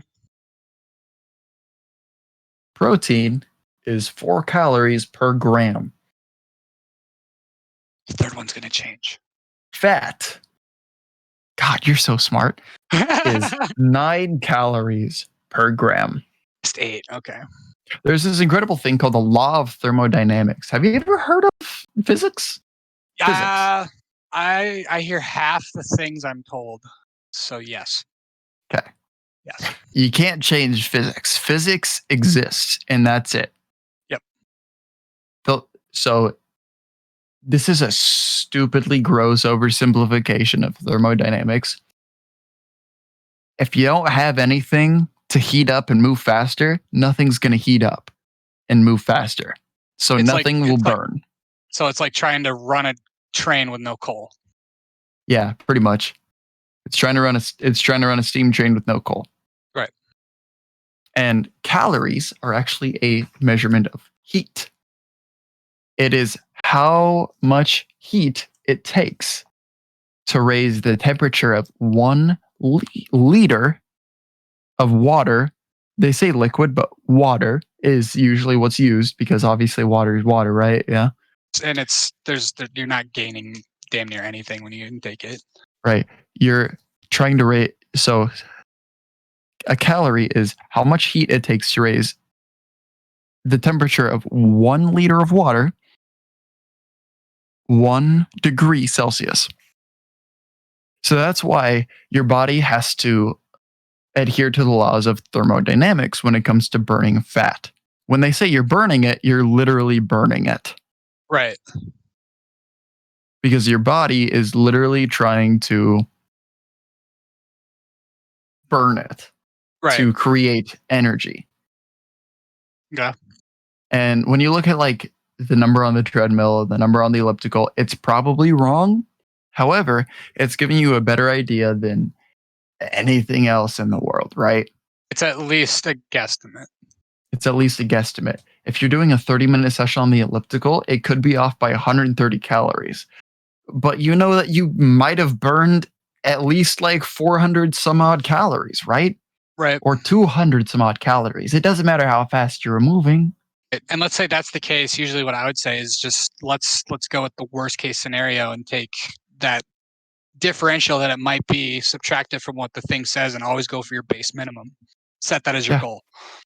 Exactly. Yeah. And at the end of the day, if you know that you burnt at the very minimum this many calories, Yep. You know, I can eat this many calories. If you want to eat more calories, go longer, burn more calories. And It's as that's simple weird. as that. That's so weird because like I did not do a calorie. I didn't really keep track of that near as much. It was more of the thing that I focused mainly on was when I ate, what I ate, how much, and the walking. Most of my workout was walking, and I'm not even kidding when I tell people that. And I was actually going to ask you about that. So I have a friend who is a massage therapist, but she recently got super into the gym with her now fiance. Congratulations to them. And he's a huge workout buff too. And then she was trying to tell me in these like nutrition classes that she was taking at college that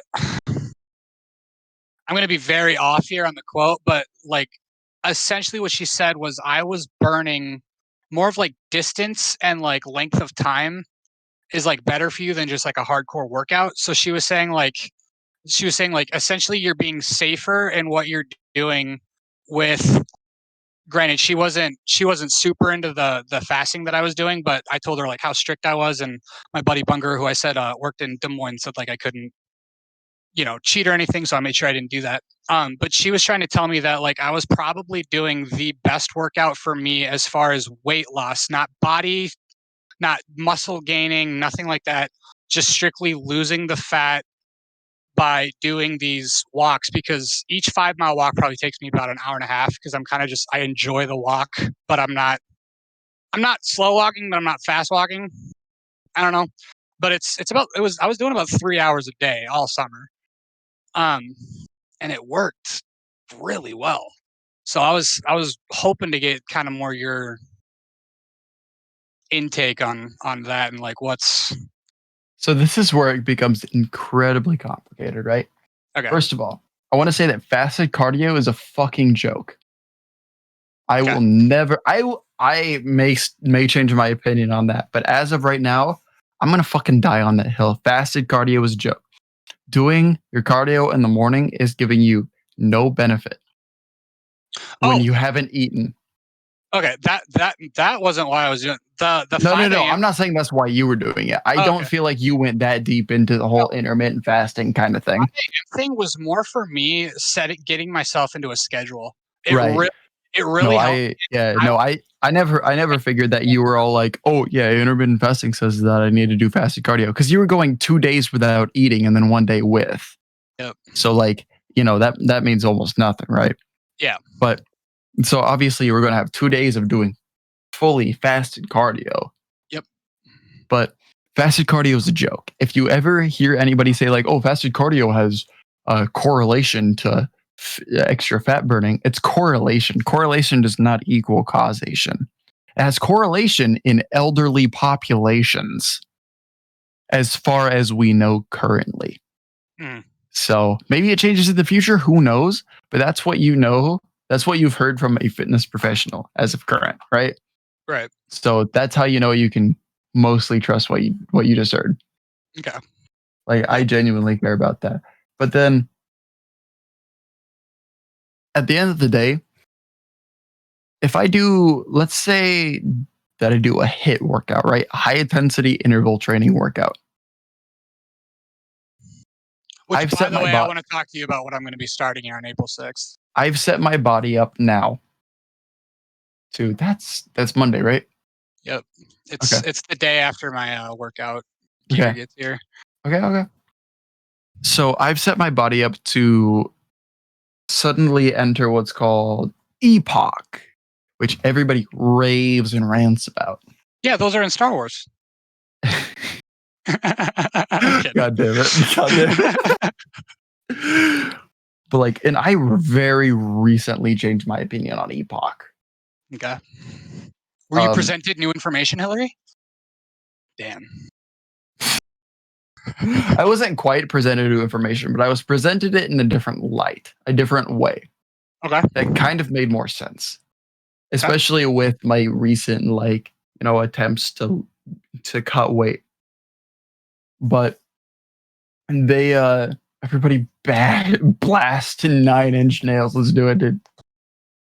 But Nice. Yeah. I would say,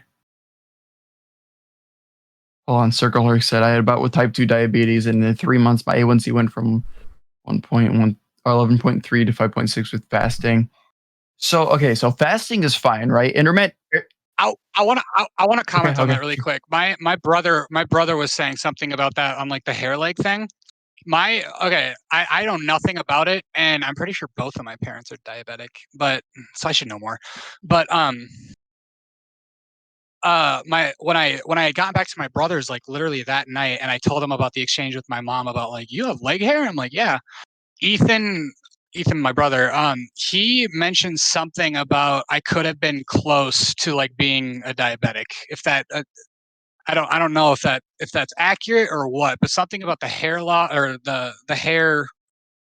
I don't know if it was showing more because I had lost weight or if it grew or what, but something about the hair he connected with diabetic crap, and I have no idea how that works.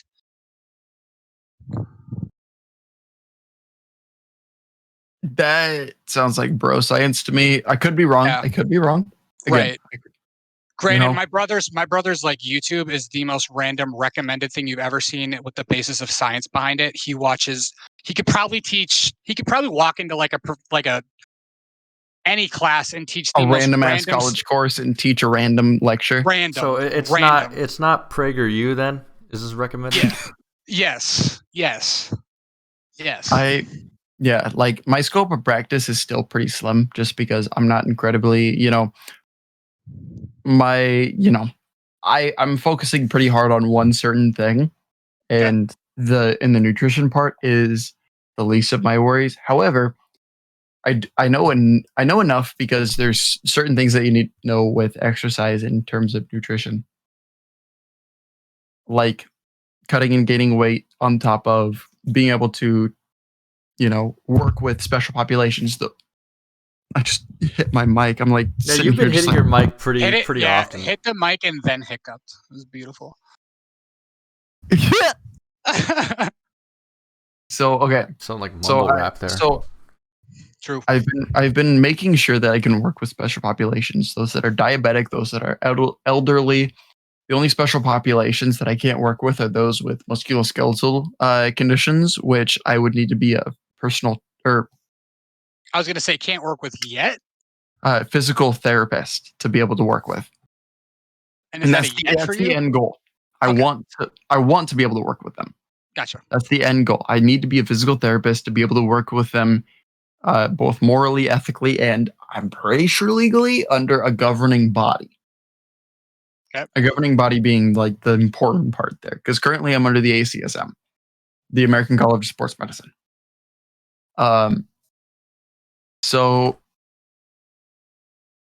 to answer Circle Arc's question, fasting can work because it can stick you to this regimen that suddenly limits the amount of calories that you can intake.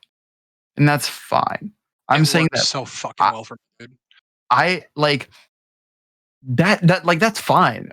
It's the regimented part that's helping you though. It's not if you're doing fasted cardio, that's not giving you any major benefit in terms of fat, fat loss, fat burning is what I'm saying, Right. Like I will never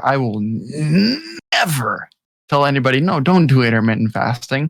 I'll tell somebody you need to make sure that you're safe. Do what's best for you. That's what I've learned.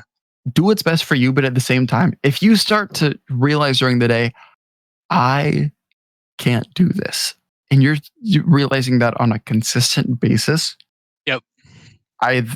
You need to stop. It doesn't matter if it's mental or physical. You need to stop. Yeah. It's not about the fasting itself. It's about how you respond to it mentally or physically. That's why I had to my diet, because after I fainted, dude, I went straight from 40 or almost fainted. I went from 48-24 to 24-24 immediately, and I've pretty much stuck to that since. I will admit, right around Christmas and Thanksgiving time, up until about the end of January, I was not very strict with my eating. But I've gotten more onto it. And I would personally recommend a 16-8. I would personally recommend a 16-8.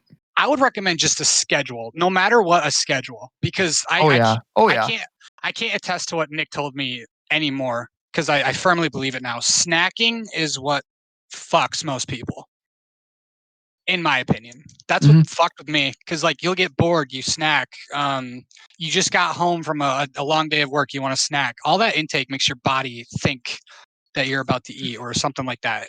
And it's way different than when you get it into a habit of after you eat, you are going to sit and burn this for this long. Yeah, pretty much. I 100% just stick to a schedule. Yeah. But I admire that you were actually able to, learn that, okay, I need to do something differently, other than some people that are just like, oh, this didn't work. Well, I just need to try harder. Like, this is a one-time thing.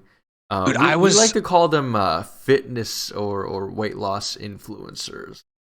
Yeah, dude, I like, and again, when all I'm doing is walking. I like to call those idiots or Devons. I was gonna go with idiots. They are idiots. Devon is usually a less offensive term. I prefer Devon. They are. When all you're doing is walking and you are taking in the proper amount of water to keep yourself hydrated, and I promise I was not overhydrating. Like I'm good at that. I know I am. When you're almost fainting, switch it up. Do something else. Oh my God. No. I legit thought like I had a problem when I got home, and I was like telling my brother that happened. He's like, yeah, you need to change something. Oh, Circle Herc just said something great in chat. I'm sorry that I'm cutting you off right here. No, you're good. This is incredibly important. I keep letting my phone go black, so I'm not even looking at it. So Circle Herc just said, blah blah blah blah blah, and do your best to cut out carbs and dairy. Those will work brilliantly. Highly recommend cutting out as much like dairy as possible. Yep. However, but that's because, and this is something that I learned relatively recently, and it's just because of me.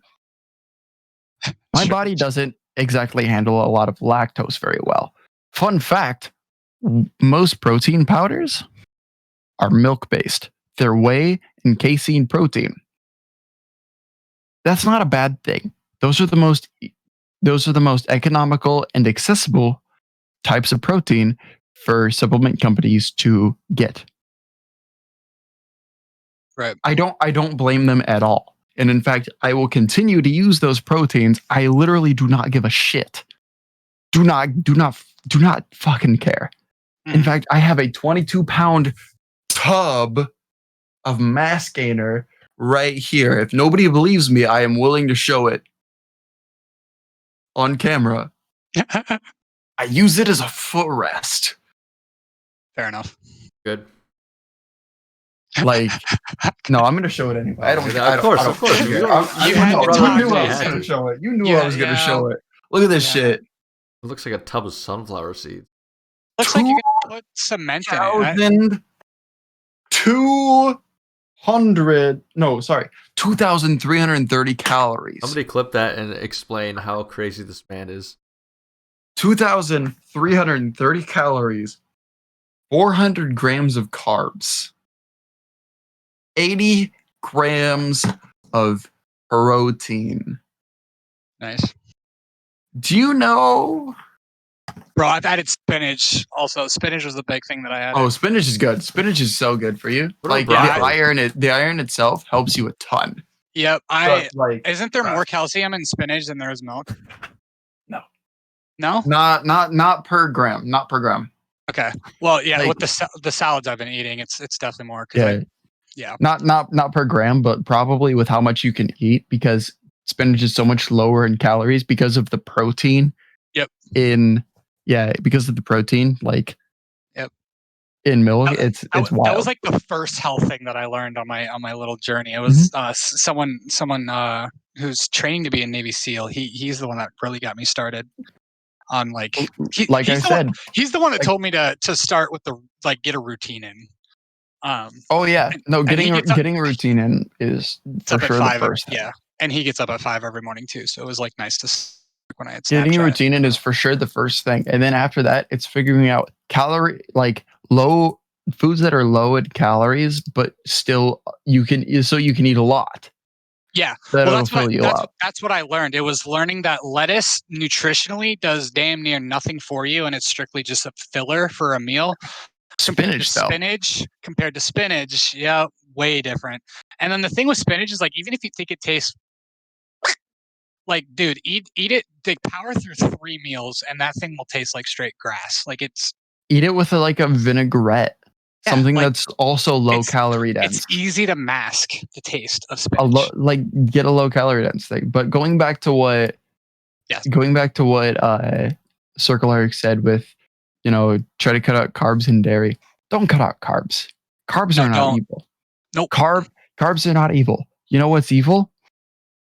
A lot of calories. Yeah. Because the thing is, so the keto diet is based off of the idea of, cut out carbs, eat a lot of fats. Your body will learn to burn fat first. This is going to shock a lot of people. And actually, you can find this on www.cyclonestrength.com. Nice. In their latest blog post, because they're really stupid and didn't post to their blog this week. What a fucking shitty ass company that sponsors us. Finn, you did it again. You don't know you don't know the name of your company. Cyclone Strength. Did I not say Cyclone Strength? You said cyclonestrength.com. Yeah, www.cyclonestrength.org. Fuck off. Anyway, at www.cyclonestrength.org, they posted on their latest blog post why rain is wet. If you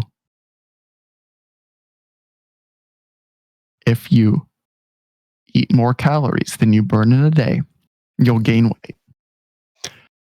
If you eat less calories than you burn in a day, you'll lose weight. No. Right? No. But here's the thing. I checked because it rained the other day. Okay. True. And rain is in fact wet. So unless the title of that blog post is lying, they're right. Right. And I know it blew my mind. It genuinely worried me. But it really got to me. Anyway, with that being said, it is time for a word from our sponsor, Cyclone Strength. Fitness is a lot like a hurricane. It can be scary. It can cripple you either physically or financially. And you tend to be really, really, really wet if you're not prepared for the storm to come. The folk at Cyclone Strength can give you the tools to properly prepare yourself for any situation. Unlike other online fitness instruction services, they don't sell promises. They just give you programs. No matter what your goals, conditions, or time frame, they will work as hard as you do to see you succeed.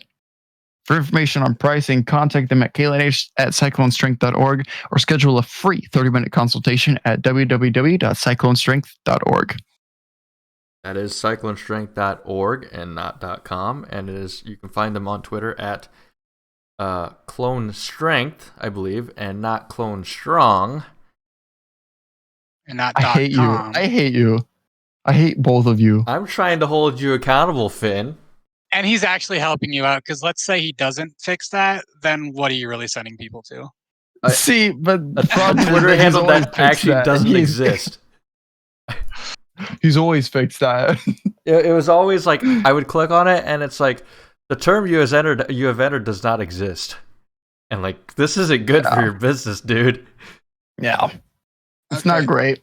It's not great, but it costs so much more to have cyclonestrength.com. It was like $30 more. And I was like, no, I'm not gonna pay for my first year. It's $20 a year to have cyclonestrength.org. I'll take that over $50 a year. Come on. Money's tight right now too. I would like to say one thing. Okay, so I don't exactly know what to talk on this particular subject, how to get into it, because I do want to talk on this one the most, and that is the sobriety. But I think, I was actually going to ask you about that, like the Oh, whole. well, yeah, okay, because I can talk about that. I can lead us into it really seamlessly. So I'm currently drinking Jose Cuervo margarita mix, the pre-made mix. It was $20. I was like, that's going to end up saving me a lot of money over a decent tequila that doesn't make me want to die. And a triple sec. That's fair. And a margarita mix. It's fair. Because the margarita mix was already $8. Like, okay. Plus a decent tequila that doesn't make me want to like gag every time I drink with a triple sec was going to cost me probably like $30. I should not do this, but okay, if you want the ultimate tip for drinking, as far as hard liquor, breathe all the way in, drink, breathe all the way out. Oh, that's what I do anyway. All the time. And like if you can get that perfect mix with the sweet, because like most people, like a lot of times you're getting drunk and that little feeling that you get, where you like shake and you're like, bleh, like that is not the alcohol. That is the fumes. Oh yeah. Messing with your system. If you can get that away, a lot of that drunk feeling, at least initiating in like the start of drinking, it's not there. So what I'll do is, and they're made this way for a reason, which most people don't get, is what I'll do is I'll fill it with alcohol up to like the top of the arch of the mug. Okay. And then after that, it's whatever the mixer is. Because obviously liquor is going to be a lot stronger than the mixer, right? Yep. So you need a considerable amount less. So I was a shot taker, straight up. So the issue that I like going a little longer, right? With whatever drink I have, saves me a little bit of money. Plus whiskey Coke tastes pretty decent. Yeah, I'm into Diet Coke now that I'm cutting. I just eat less calories during the day so I can fit in the whiskey calories. Gotcha. Which I have slowly figured out bit by bit. With my cheap $10 whiskey, which I'm totally fine with cheap ass fucking whiskey, whatever. Cheap vodka all the time. Cheap, literally $9 vodka from Walmart. Yep, I would get the little $9 New Amsterdam bottle, about like this big. Oh, dude, I've got the handle for that's $9 of Barton's. It doesn't matter. I'll mix it with mix it with Powerade Zero. Doesn't matter. Especially with that trick, if you have anything that is a dark drink, Pepsi, Coca-Cola, RC, you name it, anything you're drinking with that trick, you can mask it with a chaser. If it's a pretty much, yeah. But like, I'll do that, and then I'll do that trick, that you talked about. I breathe all the way out, and then I breathe all the way in, and then I take it down. Or if I'm chugging, breathe all the way in, and then all the way out. Yep. Just. Yeah, and when you feel that, it's always the fumes. Yep, it's the fumes. Like I feel like it's mental also. Mm-hmm. Like I'll still feel it. Yep. But like I'm past it. Yep. But anyway, it led me to be able to drink more, which was a problem. What I wanted to ask was your decision to lose weight. Did that coincide with your decision to get sober too? No. This is what I wanted to talk about. Okay, so not a lot of people know this, but I figured why the hell not? Austin knows it. Ryan knows it, actually. That's why I miss him. He was the first person that I really opened up to about with this. Why you got sober? Yeah, I sent him the I will be right back because I'm gonna go get some apple juice. We've got just like a 24 pack of Welch's, like little bottles in our garage, and I'm really craving apple juice right now, so I will be right back. Okay. I know the story enough. Tell the audience, tell Jason. Yeah. I'll be right back. Okay. So like, yeah, Austin was the first person that I sent pictures of my car. Essentially, okay, so here's the exact story of what happened. I had just gotten out of a relationship, a 6-year relationship, and I was 24. That's a fourth of my life. It sucked. We had just moved back from Ames, where I was at a job where I kicked ass because I'm good with people, and that was selling phones. And then the one store in the entire district being the entire state of Iowa and Nebraska, that was our district. The one store that got shut down was the one in Mason City, the only one in the area. And after Sydney graduated, we moved back to Clear Lake. I couldn't transfer anywhere to work, and I just got lazy again because something about being in the area close to my family, I felt like I had something to fall back on. I didn't have to try as hard, and I just fell into that ideal, I guess. It's bad mentally, and I was toxic as hell. Like I'll go on record right now, like I stole from my girlfriend. I stole money. She stole a cat, so that's cool, but whatever. Not a good person. I just wasn't. And so in the effort to try and get over it with a rebound, I guess, or anything, I was just doing anything to get my mind off of it, or get my mind not where it was sober. Because if I was alone and sober, I would linger and I didn't want to think. You know what I mean? So I would go over to this girl's house who I'll just remain nameless, but she lived right next to my buddy from high school. And here's what happened. This is the exact story. I remember picking up a bottle of New Amsterdam and A&W, because we have an A&W here and we're awesome like that. And so I get to her place, first time I've ever been there, with an A&W burger, an A&W chicken sandwich, and 2 drinks and vodka. I remember crawling into bed with her. We were just laying, not exactly cuddling, just kind of, laying together. We were watching Frozen 2, which I still haven't seen. I've seen it, but I don't remember it. And the last thing I remember is we were having a discussion about the difference between lettuce on burgers and chicken sandwiches. You can't have it on a burger for her, but you can have it on a chicken sandwich. I think that's what I remember. The next thing I remember is being woken up by 2 paramedics flashing lights in my eyes in my room at my mom's house, and 3 cops trying to wake me up, who I was told later by one of the cops that when the cop tried to wake me up essentially the first time, I was in such a bad mood and so drunk I tried swinging at him. So that's fun. I tried to fight a cop. Cool. I don't know. I remember being essentially what happened was I don't know the manner or I don't know how, why, or the manner in which I left this girl's house, but I left without my sweatshirt, my shoes, or my phone. And it was raining. And the one police station here in town, well, I guess there's 2 now, but it's a small town. She lives a block and a half from the police station here. Okay? Small town. 1 light pole at this police station. My dumbass left her house apparently.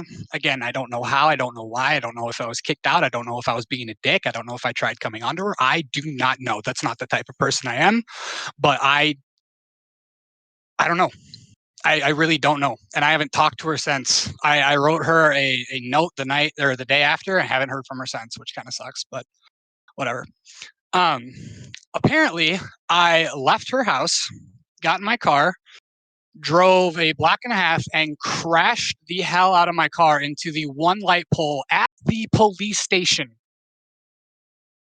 Completely knocked over the pole, and then drove home on 3 wheels, a broken windshield, and popped air tires. I shit you not, the cops swear they found out it was me, and they found my vehicle that I parked in the back lot here because they followed the debris from the light pole to my house, which is fun. Yeah. So essentially what I remember is being, and I'd like to say this, the only marks I had on my body from that night was the thumbprints on my arms from the 2 cops carrying me out of my room and into the cop car. That's what I remember. The crash didn't do a thing to me, but if I showed you that car, I hit that thing right down the center and it looks like Peter Griffin's chin. Like Holy it's crap. dude, it's bad. I don't know if Ryan ever shared the the photos with Finn or the ATC group. If he did, that's cool. I really don't care. Yeah, it was not good. Your mic's not working. Yeah. Yeah, that's probably not going to help it. He's hit it enough times. The mic's like, screw him. It's- Okay, so essentially to finish off the night, again, I just like to reiterate the toxicity that I was in as a mind state, like as a person, was so bad. It was so negative. It was so woe is me. It was so how do I get out of this hole? It was so it can only go down. I don't know. I don't even know how to describe it. It was so dark. It was so. I understand it because I've been in that kind of situation before too. So I do understand it. It's legit. I felt suicidal. I felt that. Cause I mean, like 6 years again. That was a fourth of my life with that woman. I understand that. Yeah. Yeah, and like she lived with me. So she was 2 years younger than me, right? And we met at my senior prom. I knew who she was, but we met at my senior prom. And she moved in with me when I was living at my dad's, like her junior year, because she hated her. I will say this: she is the most independent woman I've ever met in my life, easily. So like her moving out of her place at 17, she probably could have done it and gotten her own place. Like that's what I mean. Like she just works her butt off, whatever. But bye, Finn. But yeah, so what I remember is being brought into the jail, and the two cops are like making me do the field sobriety test, which I couldn't do. I had to blow into the thingy, which I refused to do while I was drunk, which is why I had my license taken away for a year and not 6 months. And that's my own damn fault, right? By the way, I take the test tomorrow. Let's hope that goes well. Fuck you. Yeah. Okay, this is the embarrassing part, but right after this was where I had my moment. So they put me in this little orange sweatshirt, orange sweatpants, and then these like orange, like styrofoam type flip flop things. They're not rubber, but they're not rubber. I don't know how to describe it. I was so mad at the situation I was in. I was like yelling out to the person who was a freshman when I was a senior, who was working the front counter, I guess, if you want, for the jail cell. And like I knew her. So I was just being like arrogantly obnoxious, yada yada, yelling, "This is bullshit," yada yada. Kept knocking on the door, kept pushing the button to buzzer to like annoy her. And then I take one of the shoes off and I bite it and rip it in half. Holy shit. And that's when they charge me with destruction of like government property or some shit like that. Or they threatened to. So anyway, they moved me from that cell, which had a blanket and pillows. And again, I left this woman's house without my sweatshirt and it was raining. So this is the same night. All the same. This is within 2 hours. So I'm cold. They moved me from this cell into a much smaller room with no blanket, no pillow. I remember looking over at the little sink toilet contraption that they have in jail, looking at the roll of toilet paper. I'm like, I'm using that as a pillow. And I put my arms like inside my shirt, and that's how I slept for about 12 hours. And then after that, I just remember getting out of jail, going to my mom's house, taking a shower, getting into new clothes, looking in the mirror, and being like, I have to be done. And then this is the weird thing. Of the bottle of New Amsterdam that I had from that night, I drank probably all but like that much. Okay. This is gonna sound weird, but it made sense to me at the time. I actually came home and finished that bottle before I stopped. Only because in my head, so like I had the moment where I'm like, you need to get your shit together or you're fucked, right? You have to stop. But at the same time, I didn't want to be scared, deathly scared of booze. So in my mind, for some reason, it made sense for me to come home and like take these 3 shots.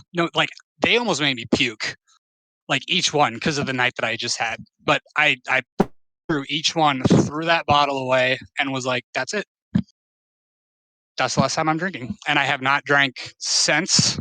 It has been really tough. I would like to say this because I was just sent a DM right before this, random, and it was Well, I don't want someone to I don't. interrupt. Can you hear me? Yeah, we got you. Yeah, we Do, can hear you. okay, I'm so sorry. My microphone straight up was not recognized by my PC as Fine. being active. I'm so sorry. I was trying to respond and add my usual shithead comments What's that? in.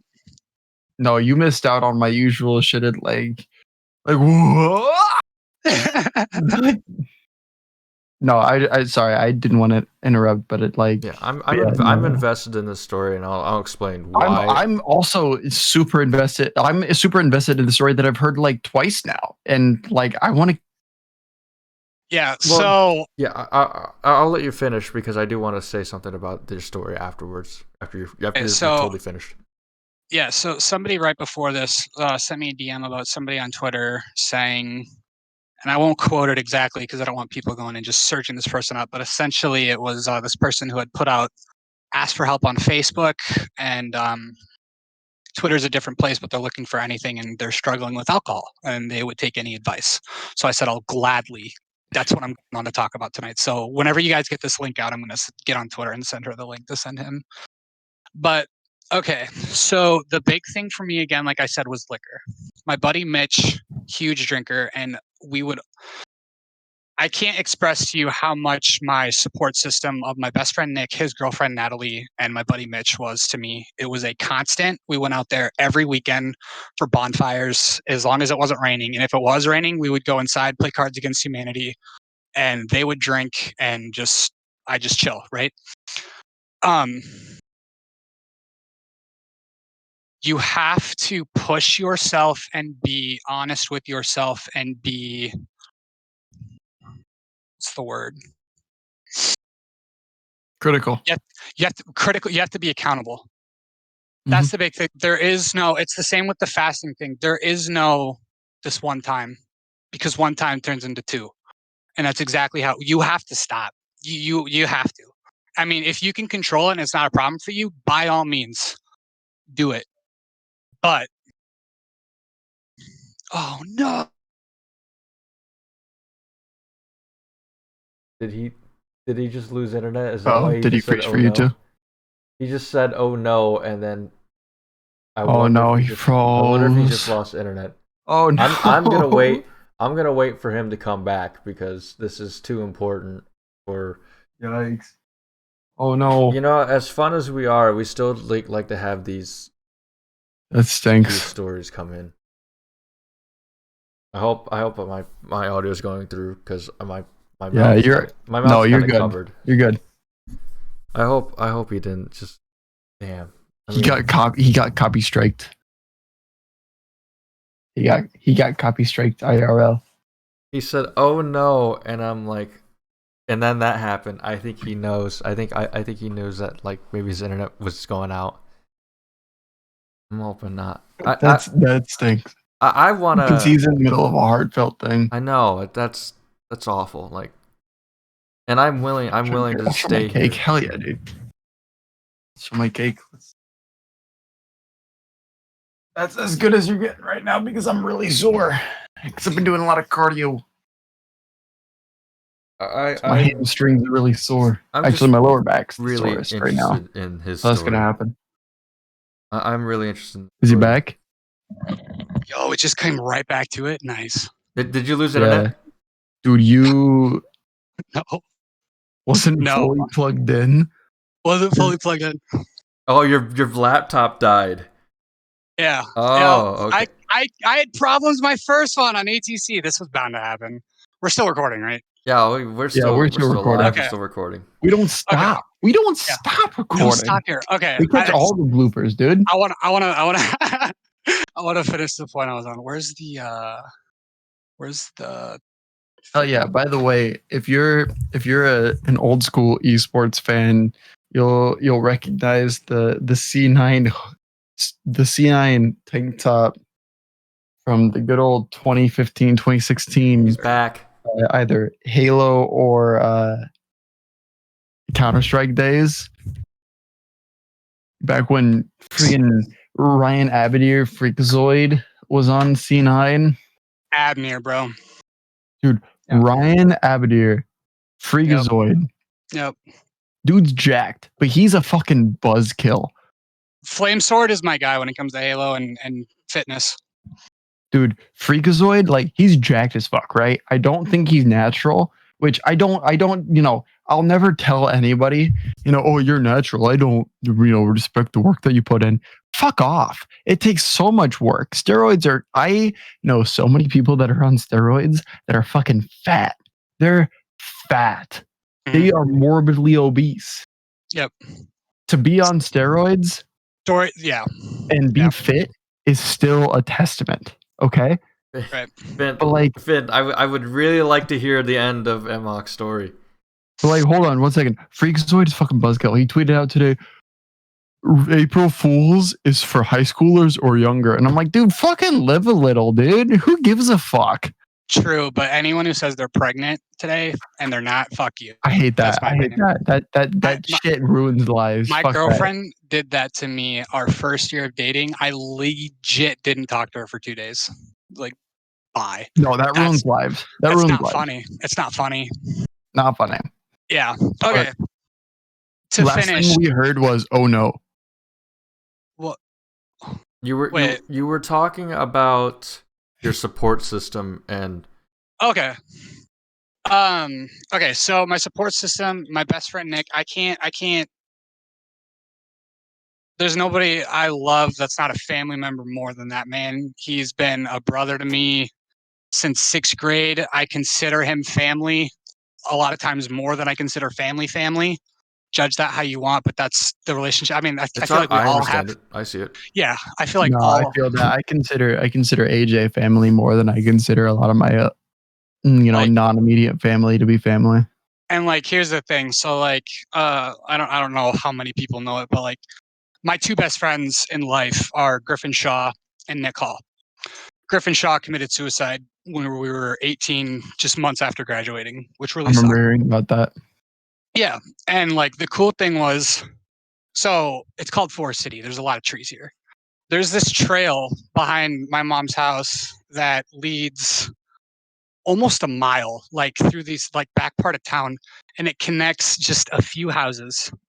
The very start of the trail is me, the middle of the trail is Nick, and at the very end of the trail is Griffin's house.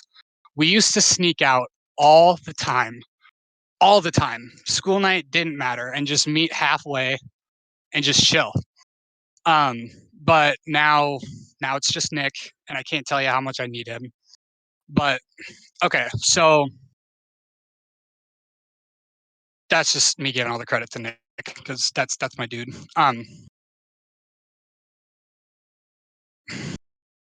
Find someone who'll keep you accountable. And I say that because I was never good at that, and I feel like I went out of my way to do that and did everything in my power to do that for myself, and I did a really good job at it. But Nick never let me get into cruise control. Nick never let me say you're doing good enough. Like, keep learning about the weight loss. The sobriety thing is its own thing, but like he really helped with the weight loss. But with the sobriety, it really helped me having a set of friends, small group, don't go big, that you can, and I think the weekly thing helped, like going to bonfires, that you can at least open up to and be vulnerable with, that you're going to get good quality back feed from about what you've gone through in the last couple of days, how you felt, how it's affected you, what you're feeling. And that was really good. And that's actually when I finally, Nick and his girlfriend Natalie were dating for like 2 years. I rarely spoke to the woman until this summer, and now she's a sweetheart. We talk all the time. I want to say this. When I would go over to my buddy Mitch's house every weekend, and he was a heavy drinker. Granted, I want to give a shout out to him because he straight up confronted me one night and he said, because of you doing what you're doing, I have cut my drinking to weekends.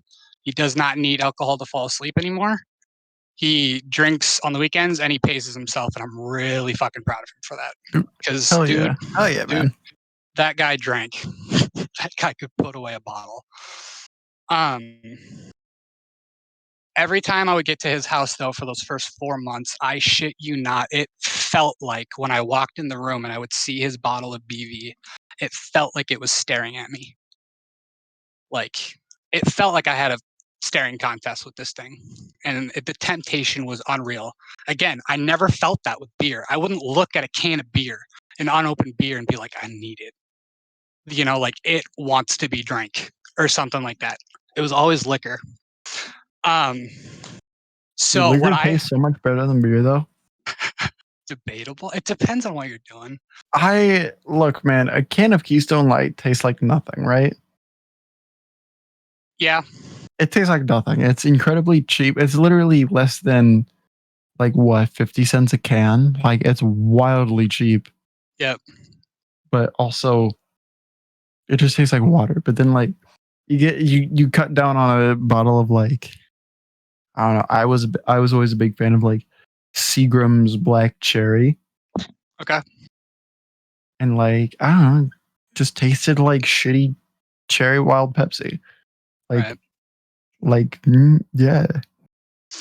If you drink Keystone, you absolutely get what you paid for. Yeah, you get what you paid for. You paid for shit. You're gonna get shit. You understand that, right? It's $14.99 for a 30 rack. Like, I don't like. What do you expect? Bush Light's the most overrated thing in the state, dude. Dude, AJ's about to fucking fly from fucking die on that Hawaii hill. kill you. Bush Light is watered down piss. Okay? Yes. That's what it is. That's what it is. I'm sorry. Just because it's cheaper and you get 6 more cans in your pack, that doesn't make it the greatest beer in the state. No, it just means more people are buying it and it's more acceptable to more people at your party because more people are grabbing from your pack because you have more cans. That's all it is. Thank you. Yes. I was always a big Keystone guy just because $15 for a 30 rack. That's acceptable on top of the fact that like you understand it's going to be shitty. It's like a Little Caesars $5 hot and ready. You know it's not going to be great, but holy shit, for that price it tastes like gold. Duh. Yeah. Like you'll put up with that for that price. Yeah. Right? Exactly. It's you buy Sam's Choice Cola. Right. You're not expecting fucking Pepsi or Coke or RC or whatever your choice is. You're expecting 89-cent cola. Right. Okay, really quick to finish off my thought, and then I want to get questions from Jason because he said he was relating to this. Right. I guess. Look, everyone's gonna have their thing that gets them through their problems if they find that thing that gets them through it. But for me, it was a support system. It was the fact that I knew that I had to hold myself accountable because I quite literally felt like I hit rock bottom, which I hope nobody has to go through to understand that they need to do things to better themselves prior to actually hitting rock bottom. But the thing that actually oddly helped me, I wouldn't say the most, but it got me through the few times that I thought I was going to cave. And I remember this odd, but I remember Austin talking to me about this because I tweeted about it one night. And this was like early in it. I remember being just sad and down. And again, like my mental state has done a complete 180 the last year. It's not just the sobriety and weight loss. The mental is just as equally a part of it. I just don't talk on it as much because that's for me, I think. But I remember the first time I did it, I was just down on Sydney. I was listening to music because I'm as sappy as it gets with the music. Oh my God, I'll listen to love songs all day. I'll break my own heart because that's how I'm feeling, right? You gotta go through it to get through it. Hold on, you would T-Swizzle believer like I am? Yes and no. She slightly annoys me with her persona, but I appreciate the fact that she writes her own music. Her own music is good. It has depth, and I like the way she portrays it. with her storytelling. Like musically, yes. Personally, not really. Okay, no, I feel that because like I'm a big T Swizzle fan. Love T Yeah. Swizzle. And I'm like also a big Dua Lipa fan. Just an FYI, you should definitely check her out. Yeah. Well, like, and that's, I guess I will touch on one more thing. Okay. I know I have died on this hill when I was in the ATC chat. Is it the fucking NF shit, dude? No. If Dylan hears this, kiss my ass, Dylan, in the best way possible. I don't care. NF's music got me through this year. I cannot express that enough. It is brain fuel. It is positivity on the daily. And it's also negativity, but in a constructing manner. Okay. That dude talks. I do like NF. Yeah. That dude talks on real personal shit that people go through on the daily as far as depression, looking down on yourself, job situation. Dude, that guy, whether you agree with the direction his music goes or not, he's not afraid to touch on subjects that most artists are too pussy to talk on. He does it in a very honest way, too. The fact that he does that in the most vulnerable, honest way with his fans that they can connect in any regard of what they're going through because he shows that vulnerability, that got me through so much. I cannot express enough how much his music helped. I really can't. I can't argue with that. I could argue with the fact that holy shit, his music from a musical standpoint is really bad. Dude, my buddy hates his beats. I love them. Oh, dude, his beats are so bad. His beats are awful. I love them. I love the cinematic tone to it. I love that the music itself feels like it tells a story. It's not a repetitive beat. The music itself does its own thing. I love it. So I used to, and I'm working on getting back into it, right? So I've always been into more like the music, like the music part of everything, the production, like stuff, right? I'm lyrics. And lyrics are fine because I was in show choir and all that stuff. So like lyrics, I vibe with that too, right? Hey, you have a good night, I've been AJ. into remixing. Thanks for stopping in. Remixing deals so much more with the production aspect of everything, BPM, the key, the pitch, everything like that, right? And like NF stuff is just so incompatible with everything that's not like the most one-off freaking like Afghan house. And that's not being racist. I'm talking like Afghan or like Pakistani house remix of some incredibly popular song from like the 90s. I think the last NF song that I heard that was compatible with a song from the last like 5 years that ended up on the radio was that, oh God, I can't remember the name of the song that it was compatible with. It was I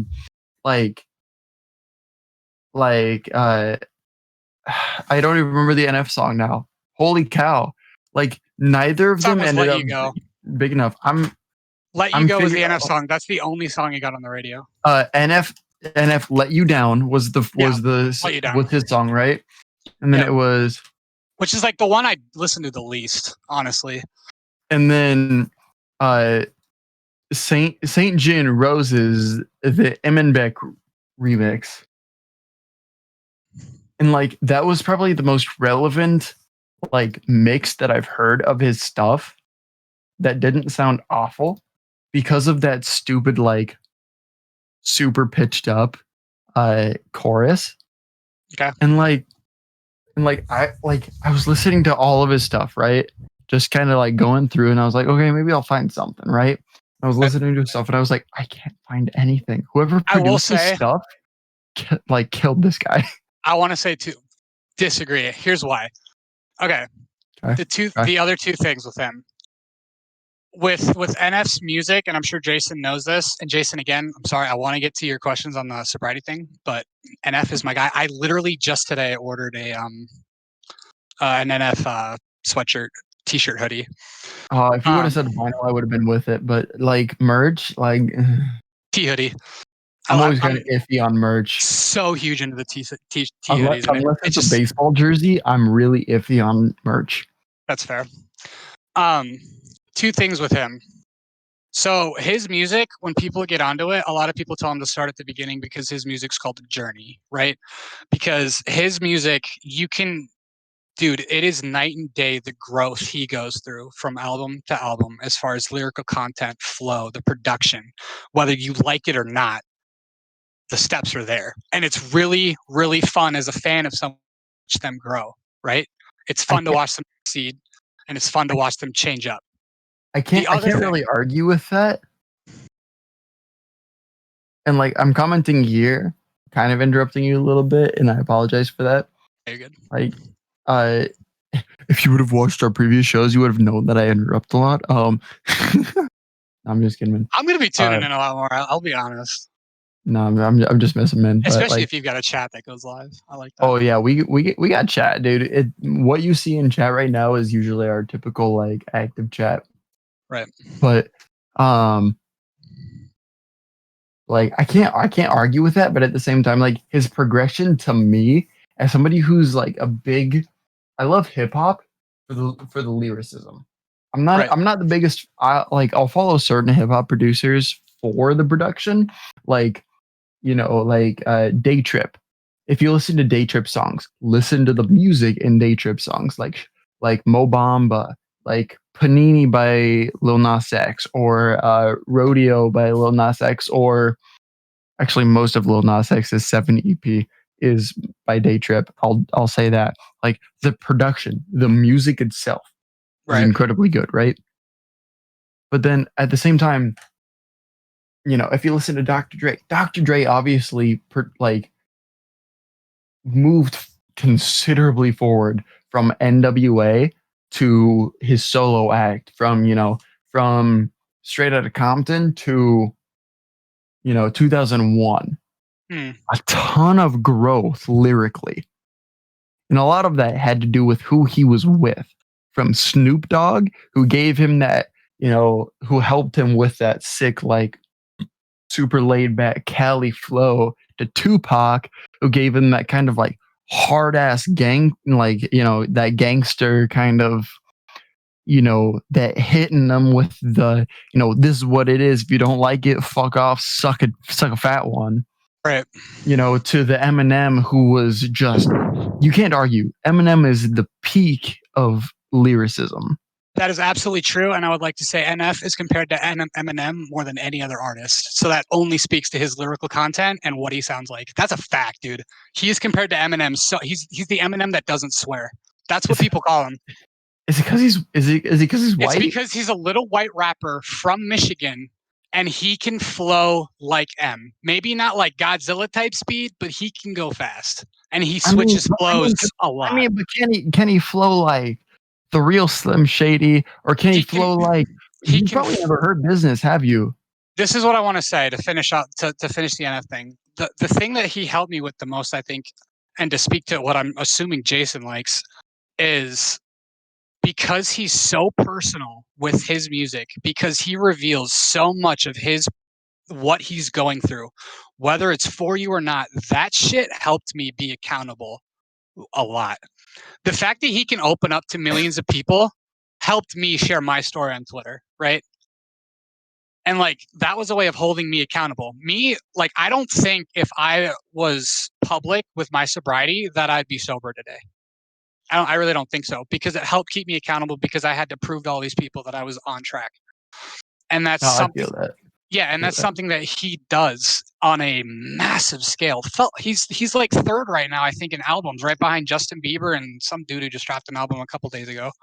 That really worries me. I'm not gonna lie about that. But like, to finish off, the other thing I love about him, especially as a diehard Marvel fan who has seen all 23 movies aside from Spider-Man Far From Home. I haven't bought it yet. There's 23? 23 in the Infinity Saga. There's 23. What? You want me to name them? I can do it. No. No, I believe you. I believe you. That's a lot, Austin. Though. Ask Austin. Wait, does that include the original Hulk? Because that movie was like good, but not with the one like where it wasn't Mark Ruffalo. Yeah. Yeah, it includes it. I often skip it, or I'll start with that, and then I'll do Iron Man 1 and 2 back to back. Okay. Yeah. Like that movie's. Wait, hold on. It's Steel's Marvel, right? No, Steel's DC, isn't it? Yeah. No. Steel's my favorite DC hero. I just want to let that be known. Yeah. Shaq is my favorite DC hero. Yeah. Okay, so with that, there are Easter eggs galore in Marvel, right? Which is always fun for me to find, and it's always fun to speculate with the next movie coming up.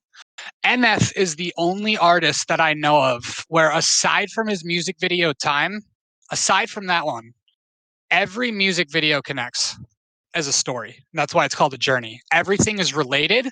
Everything is one story. If you listen to it from front to back, if you listen to his start to where he is now, it is one story. And I find that so impressive and so intriguing. And it's unlike any artist that I've ever seen. And the fact that he can have his own little cinematic universe and let's be honest, Jason, the music videos he makes are movies. They are mini movies, especially if you haven't checked out Story. If you have not checked out Story yet from his new mixtape, go watch that. I guarantee you love it. It's a literal story about a robbery at like a gas station, and it's dope. The storytelling is incredible. But yeah, I love the fact, as a Marvel fan that loves Easter eggs, just that kind of thing. I love the fact that all of his videos connect to each video, and there's things in the video that hint towards the next one and connect to the previous. I love that. It keeps it one thing. It keeps you intrigued. Austin just texted me penis. Nice. Nice. But yeah. Say rebuttal to that if you want, and then I'd like to get to Jason's question. All right, Jason. Okay. So you've got some questions that you'd like to ask. Or like, how Matt did you relate? By the way, really quick, the Iowa cutout. I have that exact same thing. Hawkeye, love it. I like it too. I got it. I don't remember how it was a gift some years ago. It was a gift to me for Christmas. I wish I didn't have a window right behind me, because do you know how much Iowa State stuff I would put up there just to show people, like, just nail it hey, into guess the window. what? Fuck you, it's Cyclone State. Nail it in the window. I just realized my little Marine brother's right here. I noticed it earlier. I didn't know who that was. Yeah, that's my brother. Sick stuff, dude. Yep. But Okay. I guess for I was really invested in the story, and I had seen your tweets because I think Austin's liked them, or it's gone around. Also, my sobriety ones will the month I would keep track monthly, and those usually got a lot of likes. The ones that I saw the most were the weight loss journey and like the sobriety. I was really invested in that, and maybe Finn knows why I'm invested in that. But I'm kind of same boat as you. Granted, I never really, crashed my car or was in jail or anything like that. I would like to say I have personally apologized to everyone that was on staff that night, except for one, but I got the message out to him. They're fine. It's all good. The police department here knows about my sobriety. They know about my weight loss. It's all good. Well, I think that's kind of weird. I'm not gonna lie. As somebody whose dad works in a local police department, that's kind of weird.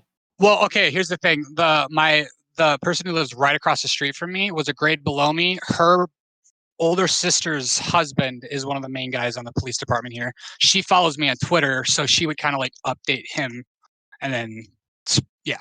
I mean, like, I'm all for supporting everybody, right? You know. Right. Also, that is kind of weird. It was weird, anyway. but it was also nice knowing.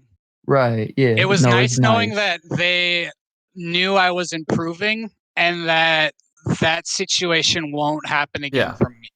Yeah. They understand, and that's what I like about it, like informing them, and just it helps them know that, hey, this was not the person that we normally see. This is not you. This was just you in that state. It was you in that time period. It's not going to be a pattern. So I think I know a lot about that anyway. So anyway, you said you similar situation, or more so somewhat similar, but not really. Like I don't really know how to really. I identify with it though, because have you been sober for a year now? Yeah, it's 1 year, 13 days, 1 year, 2 Nice. weeks. Congratulations to that. I really admire that. He'd said that he didn't want to come on the show until he was a year sober. Yeah, he asked me, and I wanted to. Like when I hit 100, right? And then Finn was like, "Yo, you want to come on?" And I was like, "I do." But the sobriety, while the sobriety became way easier than the weight loss towards the end, like it did like a flip, right? So the weight loss was kind of more important, but the sobriety was the more difficult thing, and then it became weight loss was more difficult, but sobriety was He like hit 100 pounds, and I asked him. Yeah. Because So, I knew that I knew whether knowingly or not, I knew at that point that he had been over a year sober, and he hit 100 pounds because his goal was 100 pounds. I hadn't hit a year yet. Right. And sorry, no, I mean, so his goal was 100 pounds at a year. By a year, yeah. And like he had matched the sobriety up with the weight loss, but the sobriety had passed the weight loss until that, right? Yep. Because obviously you're not going to lose 365 pounds in a year if you weigh 300 pounds. Yeah. Because you weigh what, 200? It would be just about 200 now, right? I just hit 190 yesterday. 190. Congrats. We weighed the same. Let's compare biceps. Let's not do that.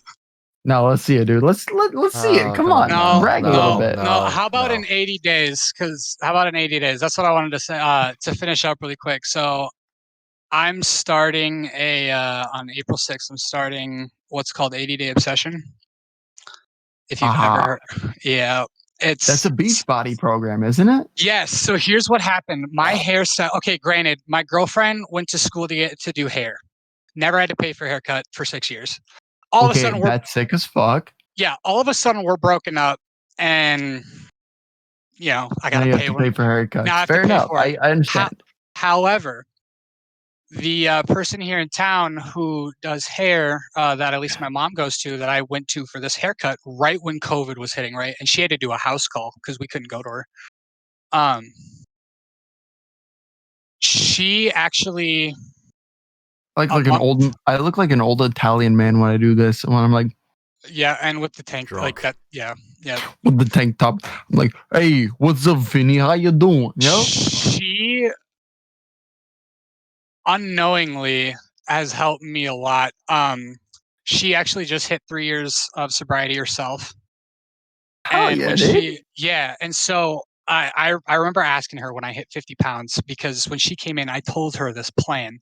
And Jason, you probably don't know this, and most people don't, I don't think. My original plan was to lose 80, right? Because 80 put me at my lowest weight in high school. So in high school, I was a fat ass gamer who didn't do shit from freshman year through sophomore, because MW2 was a thing, and that took over my life and got me into Call of Duty in 8th grade, right? MW2 was the best thing. Oh, I told you, Matt. I told you he would say it. Yep. Goat. Call of Duty. Goat. It's the goat. Yeah. Ouch. There's no other goat. Dude, it made me shit my pants every time I heard that. Like, First nuke, intervention, estate, TDM. I still remember it. Best multiplayer to ever exist. I remember my first nuke straight too. up. Even with the death streaks, even with noob tubes, it was the most unevenly balanced game I have ever played. It was amazing. Closest was the modern MW, aside from, what was it, MP7? No. MP5. What was the glitch? What was the glitch gun? I don't know. I don't remember whatever the glitched gun was for the latest Modern Warfare. That was legitimately the best multiplayer I had played since MW2. And MW3 was amazing. I will say that. And Black Ops 1.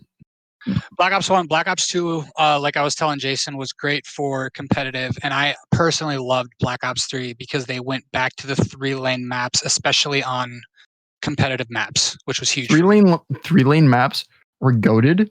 I was sad that they got rid of them on Black Ops 2. Black Ops 1 had them, and MW2 and 3 had them. I'm cutting you off. I need your opinion. Jason agreed with me. If you don't, I'm leaving this pod right now. Is High Rise the best Call of Duty map ever? Hold on. What was and I struggle with names because I'm a Counter-Strike player, so obviously that's where I'm going to commit most of my memory. Like I remember smoke names, right? Okay. Like super stupidly specific names. What was the map with the airplanes? Because that was the only one that could possibly rival. Scrapyard? Wait, there's Scrapyard or there's Afghan had the big plane in No, the not middle. Scrapyard. Afghan had the plane in the middle, and then there was the one. It was like there's a I thought it was an airport. Yeah. Oh, terminal. No, yeah, Terminal. terminal. That's what it's called. Terminal felt like it rivaled High Rise, but High Rise always had that potential.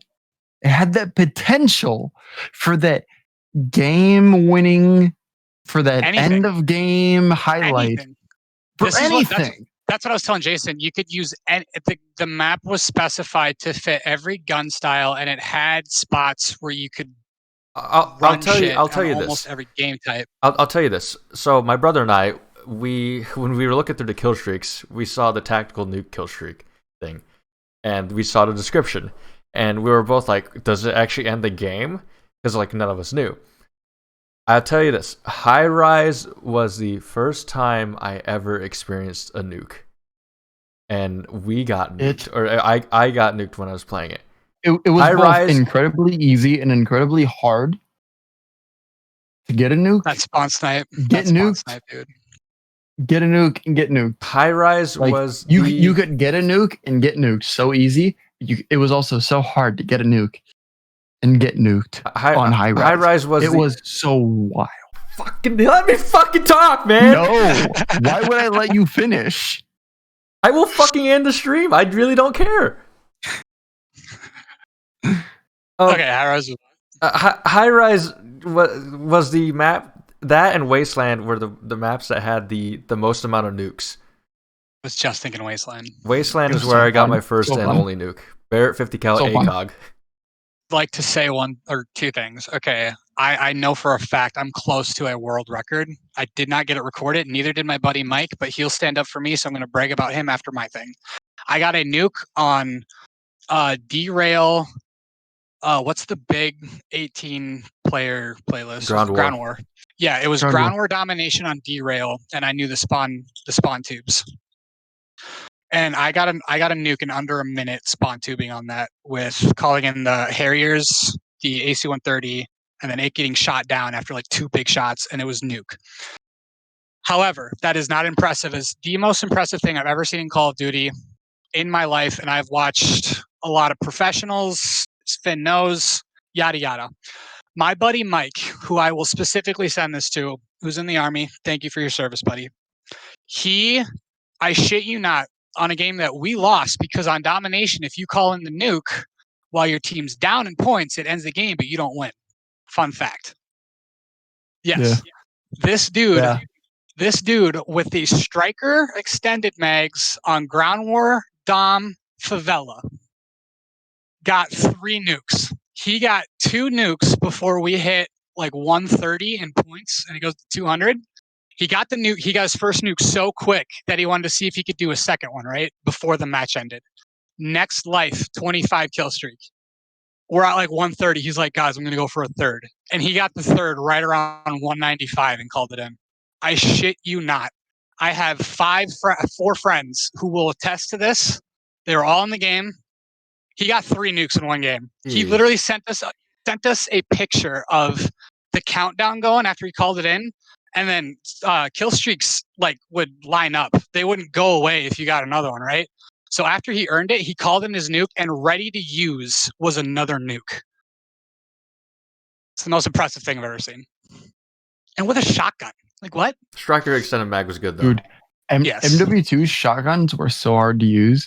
Model 1889s were snipers for the first month of that game's release though. Oh yeah. No, they were busted. Infinity Ward, to their credit, patched them. However, most impressive thing I've ever seen on MW2, and this is in a video, just because I'm an old head. I'm an esports kind of guy, right? Optic Gaming's creation was from a bootleg copy of MW2 on a hacked Xbox. Yep. And I think, not to cut you, sorry, but I think you're the only person aside from my buddy Nick who I've told why I hate FaZe. Do you remember that? I don't hate them anymore, but I hated them during MW2 because my buddy Nick and I had this big thing. I was huge into sniping, right? Everybody was. Who wasn't? Right. Intervention's the GOAT. Okay. Oh. Okay, just really quick. Me and my buddy Nick, late at night, are searching for a search and destroy game. I shit you not, we get in a game with FaZe Temper and the original crew. Okay, I'm not kidding. I believe it, 100%. Yeah. No ranked playlist. Yeah, no ranked playlist. Like that was back when you were forced to be in game chat, which was when the shit talking was at a peak. You know what I mean? I miss it. Back when back when the sniping montages were at their best. Peak. Right. Here was my problem with FaZe. So I was so big into sniping and I felt it was such this craft, right, that you had to perfect. And I remember seeing, I like started getting into YouTube, blah, blah, blah. I thought the first video I remember watching was Optic D-Treats, who I played with, by the way. I used to be friends with Optic Midnight too. She's a Fun fact, neither of them have ever been in actual Optic. Optic Midnight's an Orange Roll founder. So hold on, we'll get into that after your story. Right. Well, Hex's brother founded Optic. That's what happened. But you know I know at least enough, right? To say right, yeah. Yeah. Okay. Where was I going with this? Why you hate him? So you were in a queue with Temper. Okay. So I remember getting what was on it? these. It would have been like Temper, Adapt. Adapt was in there. I only remember Temper and Adapt, and I knew it was Temper because of what happened. So essentially, I started getting into YouTube. I started following, I found Optic, essentially. I found Optic D-Treats. That got me onto Hex's first montage. He didn't really make any after his first. I remember Hex just for the top 10 kill cams of the week. Yeah. Big 10 or Optic top 5 kill cams of the week. Yeah, I remember that. I used to be obsessed. Yeah, pretty much. I sent clips in and they never got on. It sucked. There was also, I don't know if you ever watched Anaj, who did Halo. Oh yeah. Yeah. I know I got a clip on one of his videos for Halo. Yeah. But so I thought it was this craft that you had to perfect, and trick shots were like the thing for me. But like I had only ever hit a couple, and that's like a 360 and then you jump, which is just a jump. And that was probably like a couple of session, right? Yeah. And then we get in a game with FaZe Temper and the entire FaZe crew. And this is what pissed me off because I realized that they do not come about their trick shots honestly, at least honestly in my mind. Because to me, you got to hit that shot live. You're not doing shit to him, but hitting that shot. Nope. FaZe I had friend requests the second we got in their match. People were sending me friend requests so they could try to join my session to get in their game. And people would do that. And what they would do if they were on the other team, they would purposefully try to hide till they were the last person. And they would go sit where they're trying to do trick shots and they would just stand there. Yeah. I hated that. The other thing was the FaZe clan, all of them would one-man army noob tube until the last kill. And then they would switch to their sniper class. I'm sorry? Fuck you. Get better at what you're doing and take me out regardless of some stuns or some noob tube. Do it like a man. Yeah, Temper and Adapt would do that kind of shit. I would say that Banks wouldn't. If you watch Banks's old videos, like he would straight up play the game and just do Q&As during the game, right? Unless he was doing a trick shot video, in which case you would only see his best of the best. And I'll admit the old FaZe, like the FaZe sniping clan. I'm not talking FaZe clan. FaZe sniping clan. Founding fucking members that were before Banks. Right. Was Blaziken before Banks? I don't think so. Oh, Banks wasn't a founding member. No, it was Blaziken before Banks. Yeah. Okay. So they wouldn't do this on purpose, but those people that would send you friend requests so they could get into the match with FaZe Clan would do that so that they could gain clout. I was in a FaZe Clan video. Yeah, you fucking died. Exactly. Fuckface. Yeah, and Like- I'm sitting here trying to quick scope you. Like that was my thing. I took it so competitively. So Right. like in my mind, because I was that dude that shit talked in the private chat like right when you get in the lobby. Right before, yeah. Just so I'm heated, and then in my mind, I have to back it up. Yeah. You know? Like, and it's kind of unfortunate. Like, nobody knew. I miss Nobody forced knew. game chat. FaZe Clan didn't know. Optic didn't know. Nobody knew. It was unfortunate. Did FaZe Clan or Optic care? No, they got sick ass fucking frag montages out of it. Hell of views. And like, get that back, man. I don't care. At the end of the day, it pushes COD, and I love that kind of shit. That's why I'm a FaZe fan in CS:GO. I don't think Optic or FaZe get enough credit in the growth that Call of Duty has seen since MW2. Oh no, especially is that since fair to they say? franchised. Is that fair to say? Oh, that game specifically. Granted, I was talking to Jason and I said, if someone tells me that their favorite Call of Duty is the original Modern Warfare, that's fair to me, because without that game, without the success, the dumb success that game had, that and Halo 3 in like the same year. 07 was a great year. 07 was a great year for gaming. Yeah, probably the best year ever. Probably the success that those two games specifically had in the same year launched. And not like Halo wasn't already its own brand, but Halo 3 was different with the online.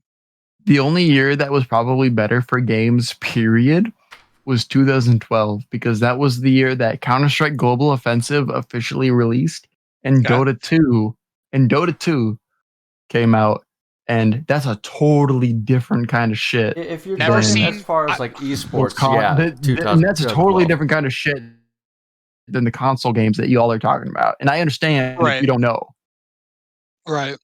Yo, and the other thing was 2000 when MW2 was out, it was my 8th grade year, and I remember it was the best thing. I played the shit out of it because that was the year we had the most snow days here in Forest City, right? So I remember you would get up, right, ready for school, and you hit with that 2-hour delay. Okay, I gotta waste 2 hours of time. Just gonna hop on MW2 with my buds. And then our school was like always one of the last in the state to announce cancellation because they're done. But like it'd be 9:30 and people would be like getting ready to like get in their truck, or like mom's coming to get me to bring me. And then my buddy Brock, who like signed up for the texting, dude, we had to go to school eventually an extra half hour to finish because of how many days we missed. I know for a fact I have over 45 days played on multiplayer alone on that game. Just 20 something. Just because I had to play on friends' consoles. But dude, you get the snow day notification. It's not like you're gonna go back to bed. You're awake. You and your buddies just game all day long. I had a friend that was 2 blocks. I live on the corner, 13th and Washington. I would walk to 15th in Washington, and that was it. Yeah. I'd be able to play all the Modern Warfare I wanted. I'll say this about Modern Warfare 3 or not.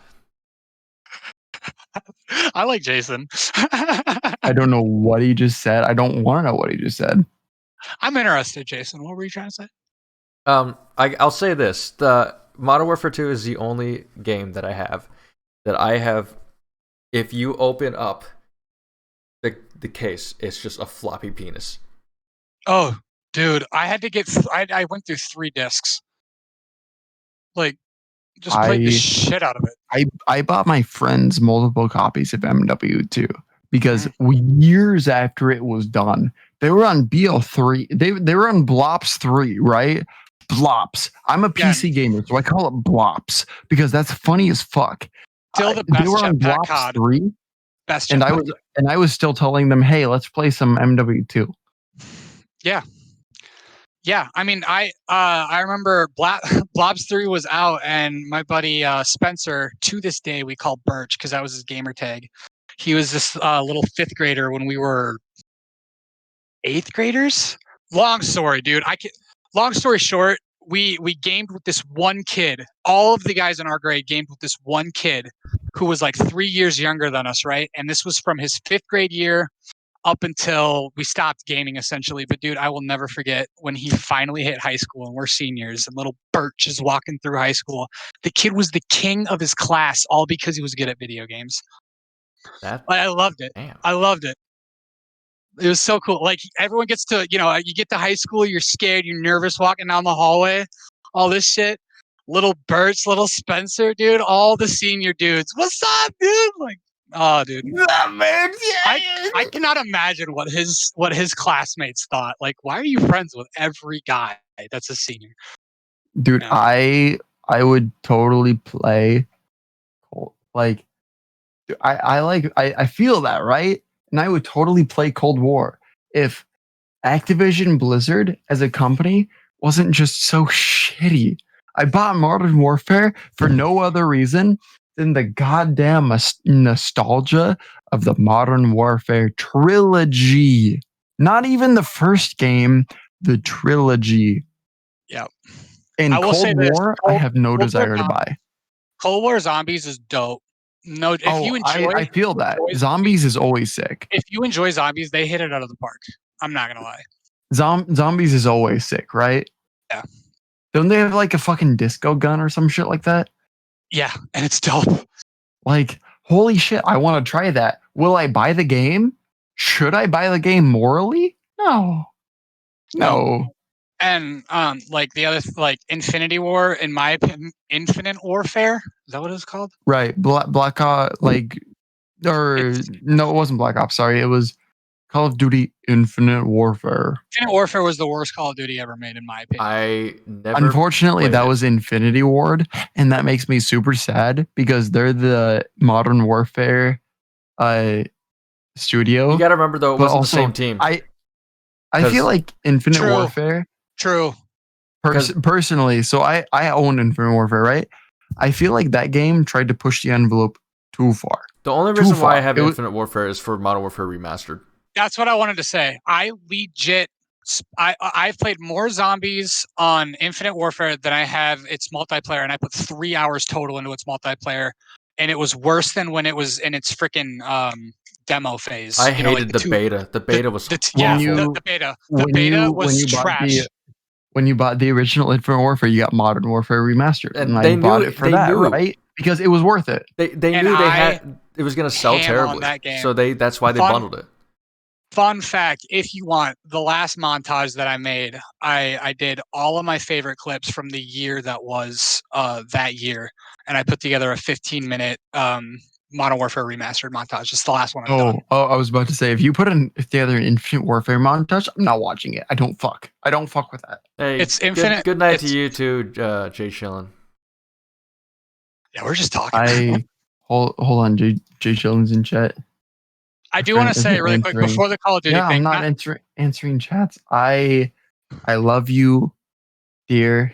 You mean the world to me. I am going to try and call you later. I don't care. Anyway, I love you. Oh, he just told you the three most hurtful words you can ever tell anybody. No, dude, like the Modern Warfare series fucks. All 4 games in the Modern Warfare series, I don't think that anybody can disagree. It fucks.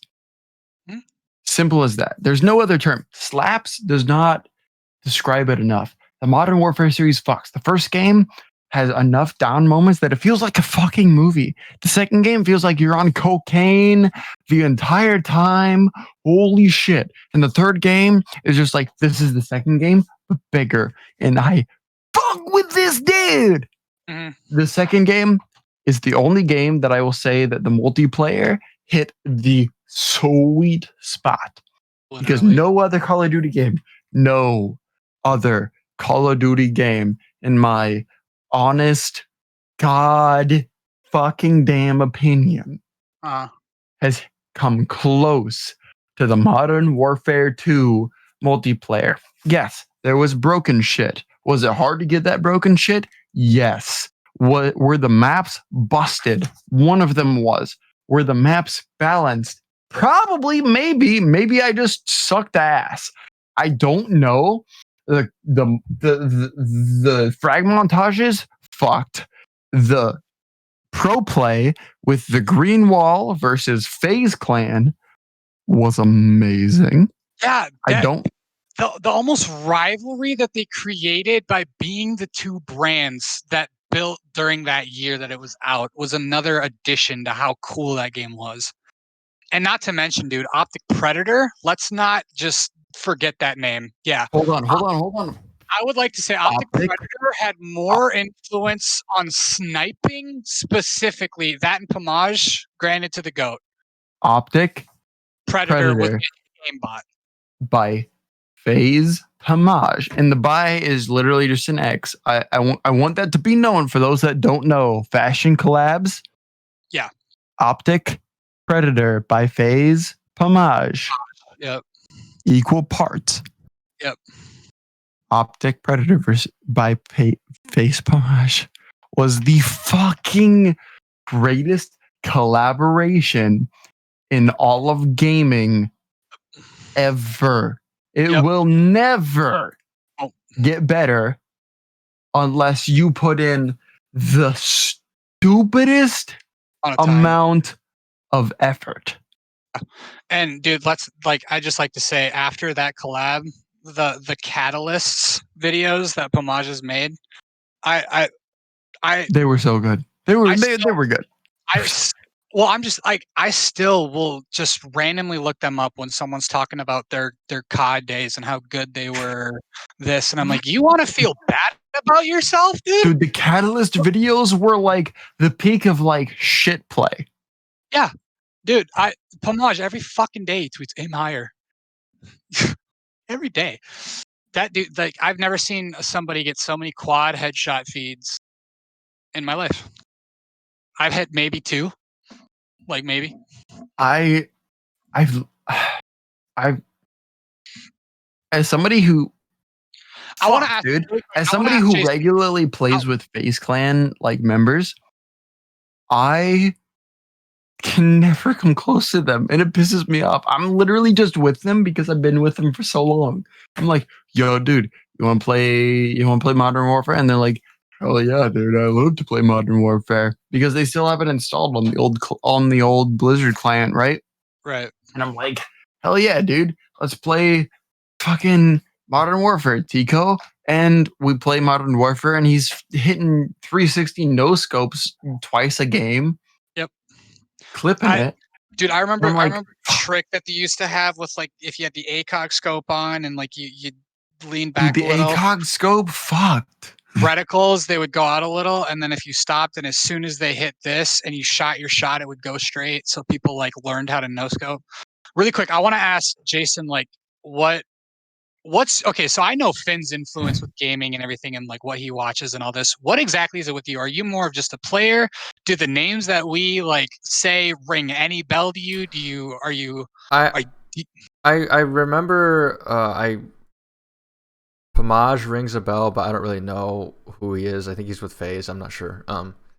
Or Optic. I don't know. I know I've just briefly heard of Pomage. I don't really pay attention to esports. I used to pay attention to CS esports in 2017 and 2018, but I've kind of gotten away from it just because life got really busy for me, and it's still pretty busy for me, so I don't really have a chance to actually look at or watch any competitions or anything like this. Back in 2010, though, like Optic was the biggest thing. So for me, like Optic Hex was, like, honestly, top 5 kill cams of the week. The amount of times, I think it came out on Tuesdays. Either it came out on Tuesdays or Fridays, I think. But every single week, I was looking forward to it. Like, what was it going to be? I would be like showing my friends it, like, as if they cared. I would, as far as like esports, I was never really super big into it. But Modern Warfare 2 was the game that, to me, like, was a turning point, I guess, in my life of like, holy shit, like, well, one, it was like the first game that I ever played online. Because it was the first game. It was one of the first games I ever had on a PS. Because I played on PS3, and I had, online was this weird new thing in my house. Like just like a year prior, we got a wireless router, a Wi-Fi router, and we used it for. Yeah, dude, there were still people with dial-up at that time. Yeah, How far into your esports journey are we? He's not far. Okay, good. Not in 2017 yet. I briefly mentioned it, but more of like I'm explaining why Modern Warfare 2 was like big for me. Good. It was. I would never stop talking about it. Mhm. It was a life-changing game because it was like a game I had never experienced before. It was like, holy crap, this is online multiplayer. This is amazing. Holy crap. Like there's like no filter on people. This is amazing. Like and just like, holy crap, everything is like so chaotic. This is amazing. And I would just play that like whenever I had free time. Usually it was on the weekends.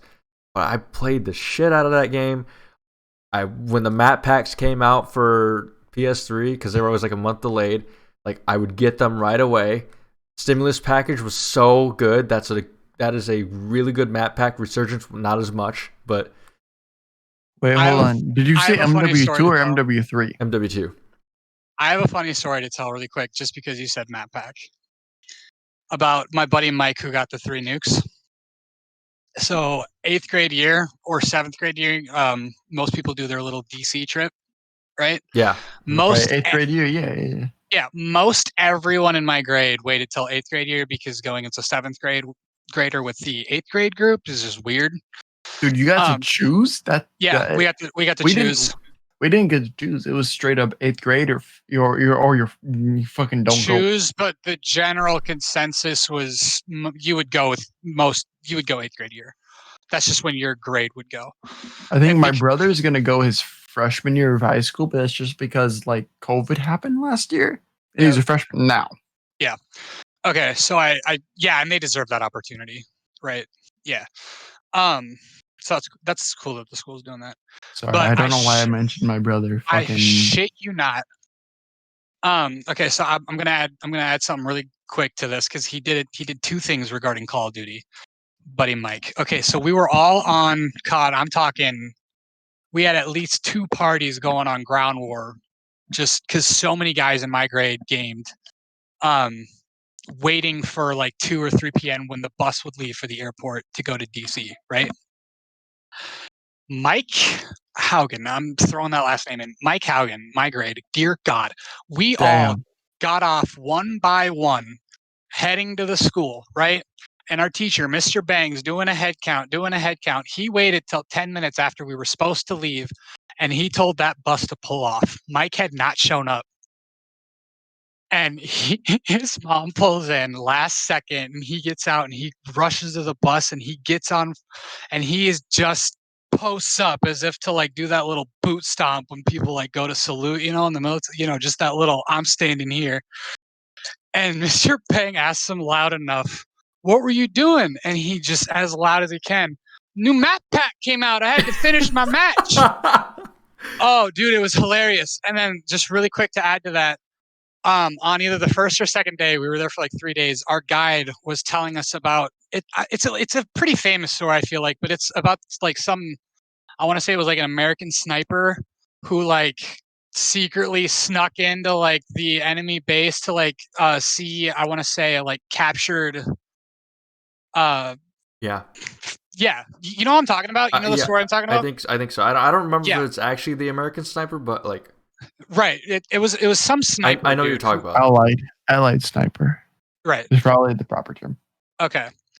I shit you not, like it's a famous story, so I think you know the general consensus of it. But this tour guide is giving the entire, again, we're a class, but like the guys find the jokes funny, but whatever.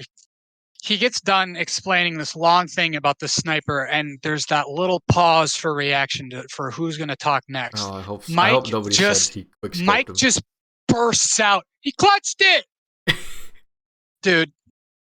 It was so funny. And then the map pack thing, just to finish on that.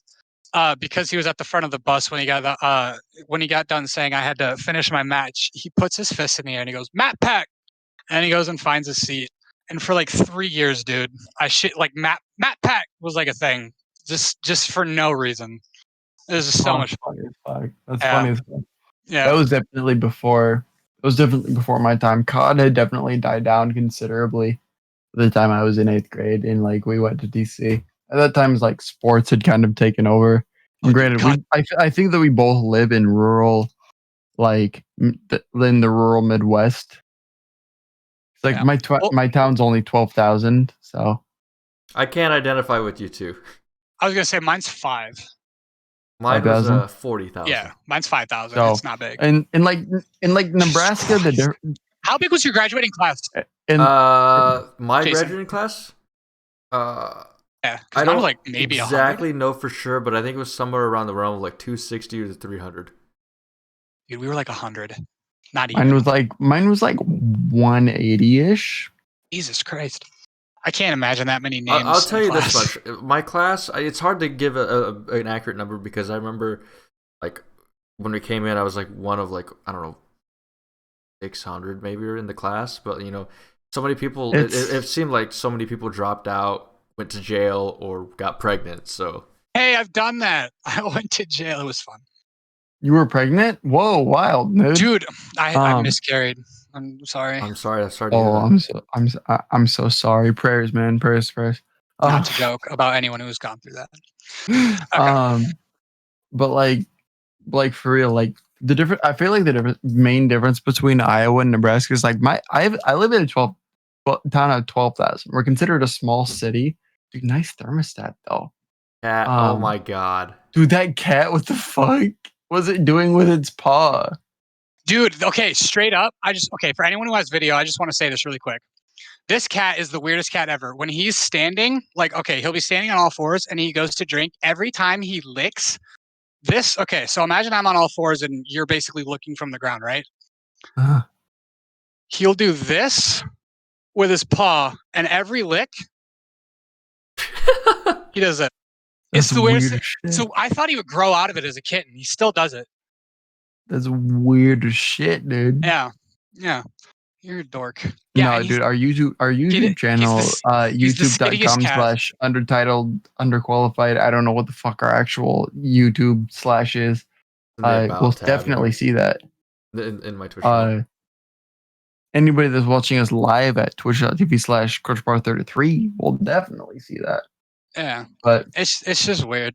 And I would like to point out of the 3 cats my mom has, and we named this one specifically because the other 2 are girls, and Loki was a boy, obviously. So like Sydney and I moved out of our place in Ames, and then we came and lived with my mom before we found a place in Clear Lake. Thank mom for that. But mom had just gotten these cats, and so the other boy we wanted to name Thor. Plus he's a blonde, and like Loki's a darker cat. He was a great, like it fit, right? And plus like Endgame hadn't come out. It was the year in between. Just everything. He's the most skittish fucking cat on planet Earth, dude, and his name is Thor. It makes no sense. It pisses me off, actually. Nah, dude, Thor's pretty fucking pussy after the. Was it the beginning? No, the end of Ragnarok, I would say. I don't know, man. He's pretty between Ragnarok and when he gets Stormbreaker. Let's say that. I think that's fair. Yeah, no, I'd say that's. I remember telling people when I was like advertising, essentially, go watch Infinity War because it blew my fucking mind. I remember telling people, I don't care who your favorite character is, but in this movie specifically, there is a moment where Thor will make you come in your pants, and you will know the moment, okay? And every time I would have customers come back to me in AT&T, I went and saw it. Yeah, that was pretty badass. Bring me Thanos. Just badass. Feel that. Yeah, you're a dork. I do feel that. Yeah. It's the best moment in that movie. I'm sorry. It just is. That moment gave me legit chills. Ben, you're looking like you're about to crash there. Dude, I've been looking like this for the past 5 days. I just looked at the clock and I got to pick my brother up at 1:40, and I'm like, Were dude, you? Why so I got late? another. He works security here at the university. Okay. Oh, fair. What university? It's Waldorf. Oh, okay. No, I've heard of that. As somebody who's lived in Iowa, yeah. Hey, dude, mom's VP here. Let's go. Yep. I think I know Finn's talked with her. Allie, I think it's Holtkamp. Is that her name? LEH? Yeah, like on Twitter. On Twitter? Yeah. Yeah. I've talked with her about it. She's kind of like the only one I really opened up to about it. But so Dude, like in you told me regards, that she was the most attractive follower that you have, and so I shouldn't fuck with her. Wait, not Megan ISU? No. Okay, I'll be perfectly honest. There's two. Okay, if they hear this, I don't give a fuck. There's two specific girls. I mean, Allie's a cutie, but I feel like I think she's like mid-30s, and I feel like nothing would ever happen. Brother, you know what? Hey, fuck. I'm just saying. Hey, just saying. no. It's, Here's what happens: she hasn't gotten stuck yet. right, and that's fair. I would like to say, and again, if they hear this, by all means, fuck it. More power to you because you're beautiful. Jen from California, who I plan on meeting when I go meet my buddy in San Diego, and then I don't know how to pronounce it specifically, but I think it's Nania. It's like NAI with like two weird things above it, and then NA. And she's French. NA. NAIA. It's NAI with like two dots above the I. No, I don't know. That's like a Scandinavian type of name. Called an umlaut, she said her bio says she's French. Yeah, that's like European type of thing. Oh, just honest to like God. Like whatever kind of, yeah. She's a cutie. She's funny and she's cute. Straight Fair up. enough, dude. Fair enough. Anyway, with Allie, I'm trying to keep at J Chillin following me personally. At J Chillin. At J Chillin. I'm gonna have to look. If you know, you know. That's he's that's my girlfriend. Yeah, I don't. That's my girlfriend. That's She-Dap. Okay. I'm Ski-Dap. She's She-Dap. Can I ask you what brought you to Ski-Dap? No, dude, I straight up stole it from another dude that I went to school with back in high school. He was all like, Nice. "Yeah, so it's Ski-Dap," and I'm like, "Okay, cool. So I'll just make it Ski-Dap." Because like my name used to be hyphen C hyphen hen hyphen like on everything, right? And that makes sense if you know my full name, which I'm not gonna straight up say, right? Back in the day when it was like little X, big Dude, X, the little fucking X, your name, stupid. and then like the little fucking X, big X, like the little fucking X. like double X shit, yeah. I never thought that was cool. Yeah, I remember those. They looked. I like the look of it, but after like a month or two, you're at the bottom of my friends list, dude. I'm not inviting you. It was so mine was straight up like I had an iPod Touch, and back when I made Clash of Clans, I had to have Game Center, and so like that's what it gave me. It was like hyphen this, and I was like, okay, sure. I really don't give a shit, right? Right. But then eventually, my friend was like, "This is my name on Clash of Clans," and I'm like, you know what? That's gonna be my name on Steam. That's gonna be my name on Steam. That's it. I thought it was Jenny. And if my name isn't dead on Steam, I'm gonna try my fucking damnedest to make it yeet. I would like to say I went through a few different gamer tags before. I landed on MHawk a while ago, and like my Twitter name used to be MHawk Retlin, which is my last name, and then it changed into Big MHawk, and it's been that since. And I like that. I don't like that just because it feels like a copy of Big M Cat. Oh, damn! I never thought of that. Okay, at least I have a different Big. My big is a representation of the Big Ten because I'm a Big Ten fan, right? Right. I get that. It's always felt like a copy of Big M Cat because I found him first because of Austin, which fucked That you, makes- Austin. Bro, that for exposing me to Iowa Twitter. That's fair. That's fair. I get that. Shit, where was I? What was I just saying? I can't remember. Neither can they. It was you were talking about your name, M Hawk. Oh, the gamer tag. this is just braggadocious. It was probably the least time spent on a gamer tag, but it was the one I to this day love the most. I went by Emo Governor for a while. I thought that was so funny. Were you an emo person? No, but I'll tell you one other one. To this day, my friends make fun of the fact that I cannot spell ninja for this fact. So my first gamer tag ever was Sergeant Silver. I have a thing with the SGT. I think Sergeant just looks cool. I think it sounds cool. I don't know. Just Sergeant Silver. My dad's a sergeant. I just want to say that. I don't have a reason to say that. I just want to say that. Nice. And then I changed it to Sergeant Pac-Man, which Pac-Man was my nickname up until M-Hawk. But it was okay. But then MW2, I switched it to this random, which I thought was going to be an awesome gamer tag, right? Granted, on my brand new Razer phone at the time, I had a background that said this phone belongs to a ninja, spelt correctly. Okay. My dumbass went and made a gamer tag called Sergeant Cookie Ninja. I spelt it with a G. So it looks wrong. I can't say it because it's gonna sound like something else.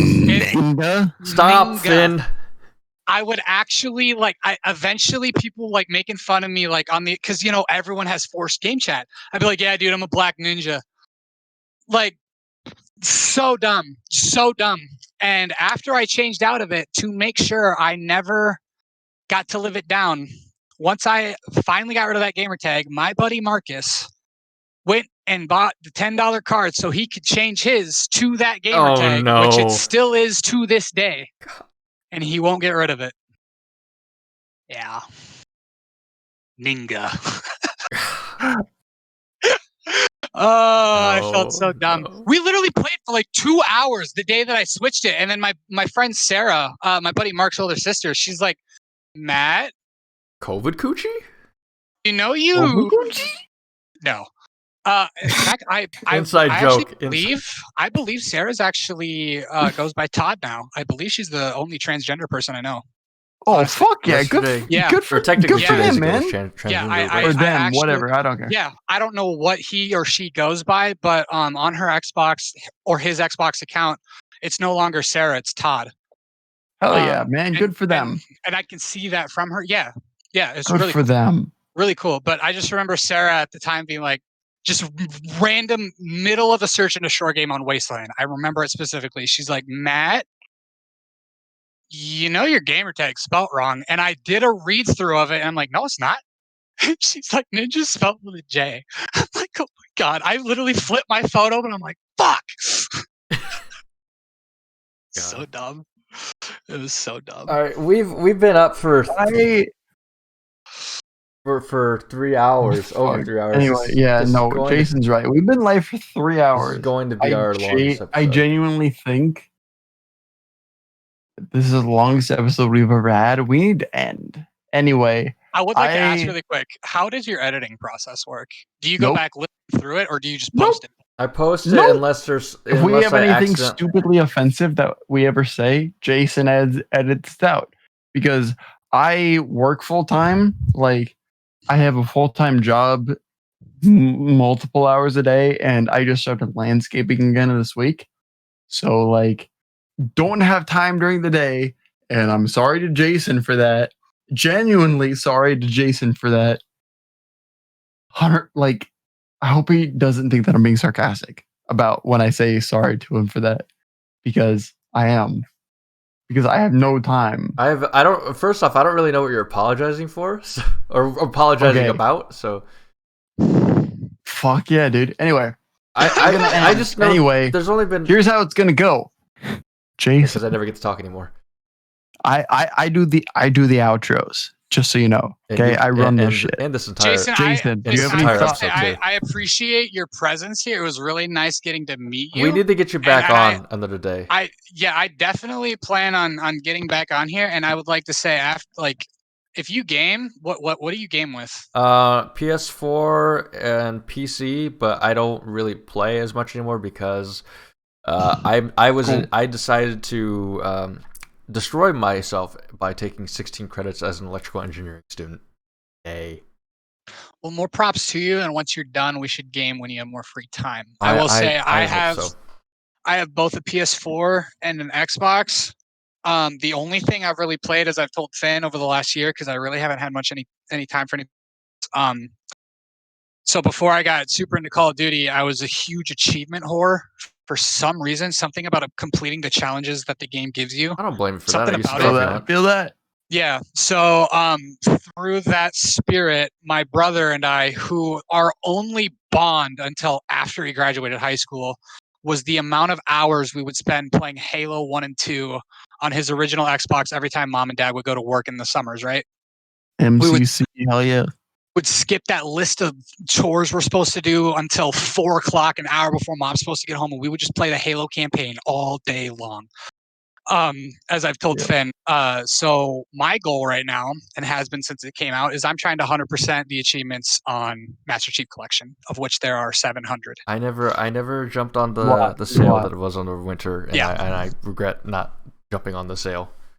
Okay, well, Jason, if you buy the Master Chief Collection, haven't played a lot of it, but I'm here to play a lot more. The whole thing.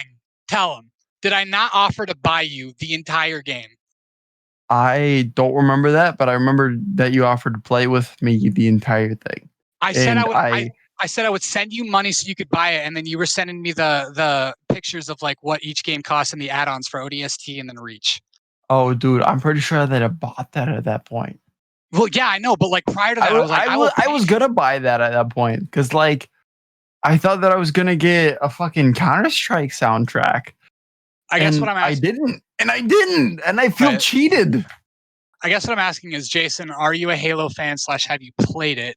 I only played it when I was over at a friend's house. I've never actually played it much. So I've never played the campaigns. So still play COD. Only Modern Warfare. Don't play Cold War. Okay, so those are like the only two games that I really get on. If I game, otherwise, dude, I'm always on to chat with friends. Yeah, I own Modern Warfare on PC. I have Warzone on PS4, but I don't know if I can play it just because I stopped playing my PS4 online. Cheaters because all Warzone, like stupid. my high school friends, like we've all just gotten busy with our lives. So that's why we've kind of stopped. We still play occasionally, but we stopped playing on PS4 because we all got PCs. So I don't have Plus anymore, but I have PC. So that's why I bring up Halo, knowing you don't have an Xbox, because that's how I played with Finn because of Microsoft, right? Yeah, it doesn't have crossplay. We played together. We didn't talk. This is the first time he's heard my voice ever. We didn't talk. Fun. We played 2 Halo matches together. The first one, I went negative as hell. This is the first time he's heard my squeaker of a voice. Yeah. Second and only other match that we played on Halo, I went 15-0 that match, 20-0, something. Dude, you first of all, I heard you for like 15 seconds, and I think you shut off your mic. Well, I stopped talking. I typed to you on Twitter. I was like, "Yo, I can hear you," and then I heard nothing for the rest of the night. Yeah, I was like, maybe I'll have more time for gaming in about 5 weeks. 5 weeks. Yeah, I got no, 5 weeks that's when his semester ends. What I'd like to say, trust me, I try and game with Jason to give him a distraction. Right. But also, I finished the Counter-Strike Battle Pass. So, like, I'm back on to Dota hardcore because my girlfriend says to me, she's like, "You'll never become a Dota pro." And so I'm like, fuck you. Like, in my mind, I'm like, fuck you. I'm going to make at least the fucking Dota Pro circuit. Doesn't matter what division, just so I can say, like, legally, I was a Dota Pro. Legally, Damn, he's Right. I was a Dota Pro. Obsessed. I don't give a fuck. I don't want to be told I can't do anything because I I'm would gonna like to- fucking do it. I would like to recommend one thing to Finn really quick. If you don't follow him already, just for Call of Duty esports, go on Twitter and follow Ricky Wells. Oh, Love that kid. Love that kid. Oh, Ricky Wells. All right. He's like the slasher of Call of Duty esports. All right, Well, he's 17 from Iowa. I mean, also that I've heard about this guy. Yeah, I literally got on Xbox and talked with him a couple days ago.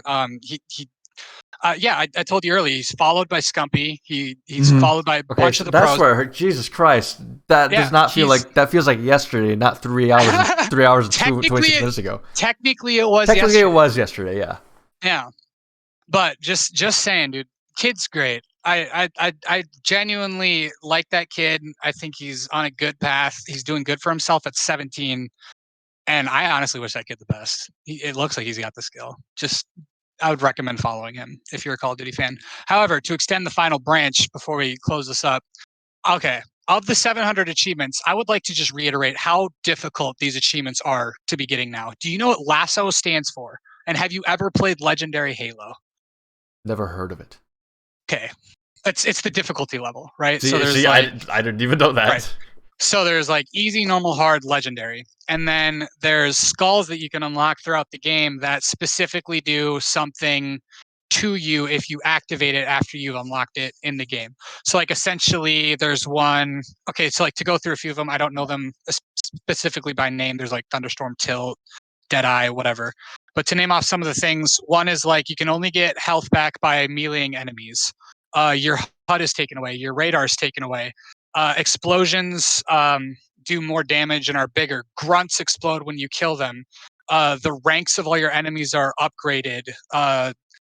Elites are harder to kill. Just all this stuff. Lasso stands for Legendary All Skulls On.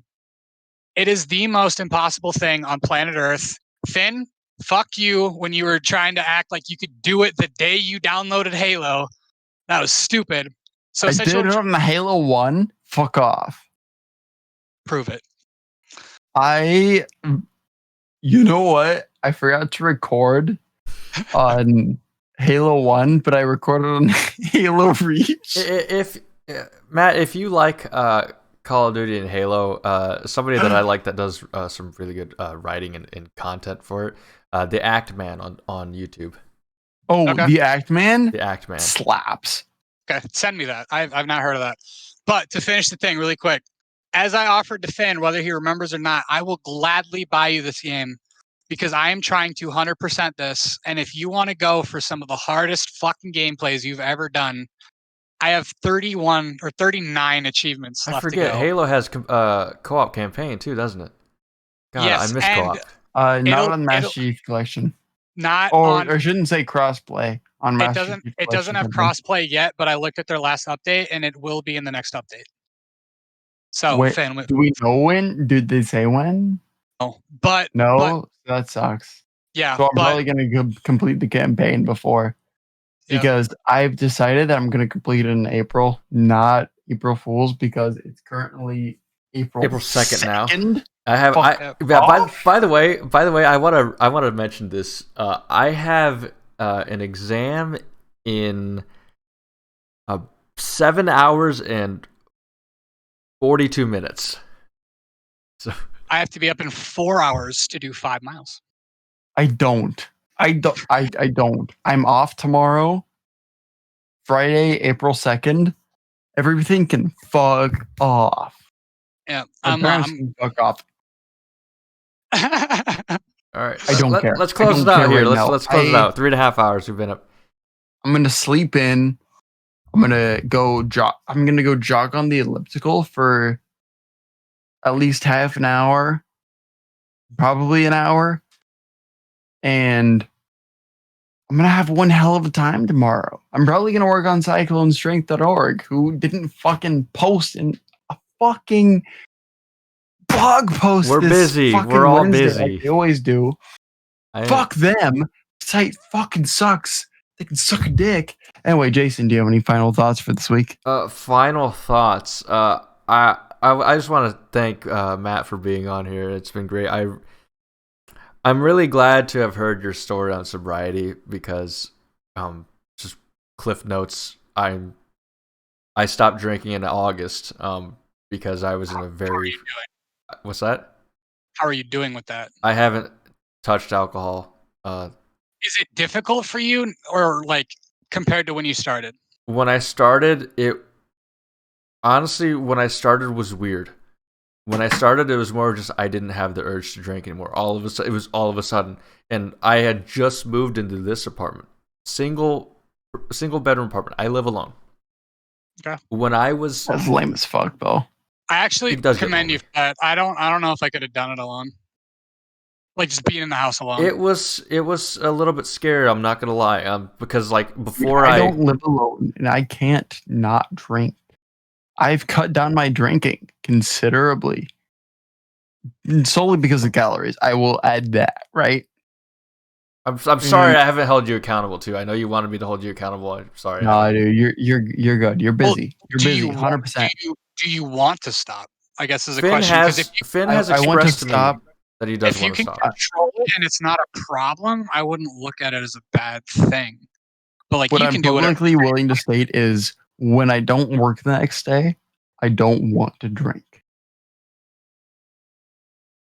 Okay. And that's mostly like I want to wake up feeling okay kind of thing, you know? So when you are working, do you feel like alcohol is part of the schedule and more so the sleep schedule? No, not really. Not part of the sleep schedule. That was a big thing for me, dude. It dictated my sleep schedule, my mood, the way I reacted to things, my diet. Like For me, it got bad.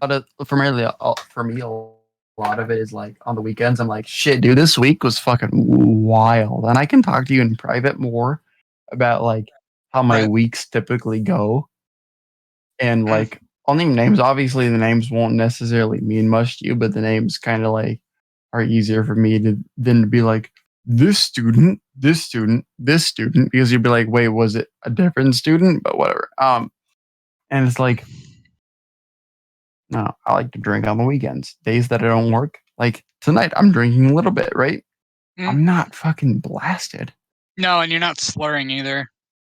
Well, I mean, I'm not like as coherent as I normally am. I'm You're usually not super. you're not enunciating like Jeff Gordon, but you're not slurring either. So I usually enunciate really, really, really well because I used to do show choir in high school. So I got into this habit of always enunciating all of my consonants because that's what the judges always wanted. Matt mentioned Jeff Gordon, so I just had to mention. If it's Jeff Gordon, put the son bitch in the wall. Yeah. Good old I Hart. literally stole that. If you've ever seen Blue Collar Comedy Tour, the stand up with Ron White, Jeff Foxworthy, Bill Engvall, and Larry the Cable Guy. Once. I memorized. Once in my life. There's two of them. I memorized both of them growing up, and that's a joke. The Jeff Foxworthy has a joke where he goes, NASCAR drivers or NASCAR fans don't like Jeff Gordon because he wins races. NASCAR fans don't like Jeff Gordon because he enunciates. They're like, when you get an interview with a NASCAR driver, you want to be like, yeah, we're taking the thing down there around here. But with Jeff Gordon, yeah, we got the Toyota car over there, and just the enunciation. Apparently, the Hick fans hate. Is this a running? I avoid blue collar comedy because Jeff Foxworthy is from fucking, or not Jeff Foxworthy, sorry, Larry the Cable Guy's from fucking Pawnee City, fucking Nebraska. Yep. He's from Pawnee City, Nebraska, and he owns a skybox and Memorial Stadium. I don't dislike Larry the Cable Guy. I will say that, right? And I'm fucking talking with that redneck fucking accent right now. I don't dislike Larry the Cable Guy. That's right. I do not dislike Larry the Cable Guy. I think the Eagles are done. But here's the thing, right? Lost Finn. The Blue Collar Comedy Tour, it's a fucking disgrace to comedy. Jeff Foxworthy is funny. Bill Engvall is fucking funny. Thank you. The Cable Guy is fucking funny.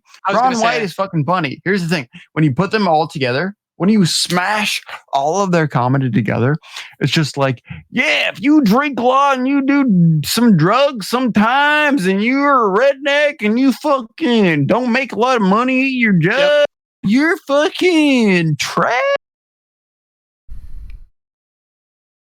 Yeah. All right. That's it. Yeah. Let's get to the end here. That's their comedy tour. So anyway, I will say, if you've never seen Bill Engvall specifically, that dude's funny.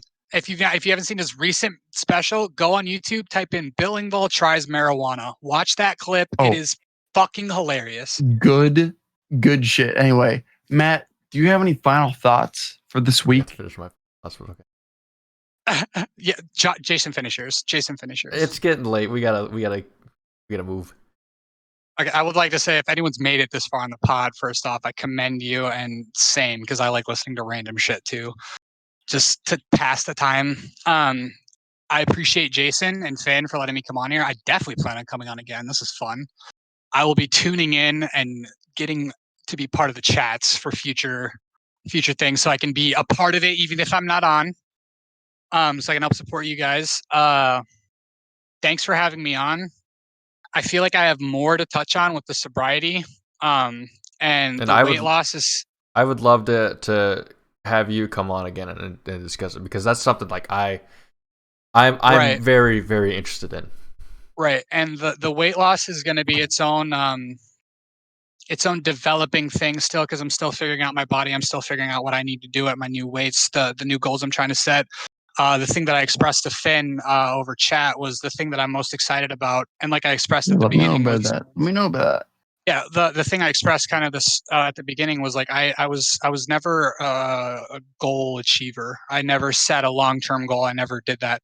And so like with the place that I was in, obviously I had no other choice, but I found joy and comfort and accomplishment in simply making myself uncomfortable and becoming comfortable with what I was uncomfortable with to achieve a goal for the betterment of myself. And I look forward to doing that again. That's how you learn. That's how Yeah. you learn. You push yourself to the edge of your comfort zone until you're like kind of blending the two. Yep. And so to I guess note on that, as I mentioned to earlier, my hairstylist, who is now 3 years sober, she got me onto Beachbody, and she knows how hard I'm working, and she is this workout freak now. And she has a Beachbody account, which I did not know was expensive as it is. And it's okay. So she was a coach? No. She just works out. She's just someone who. Oh, okay. She found the same thing with me. She's an account, is what you said, right? My bad. That's my bad. Okay. Sorry. No, I thought that I misheard, and so I wanted to make sure. But like she's the one that kind of got me. Dude, fair enough. Yeah. Fair enough. So I'm super excited to, after my stuff, my resistance bands and stuff show up, to be starting.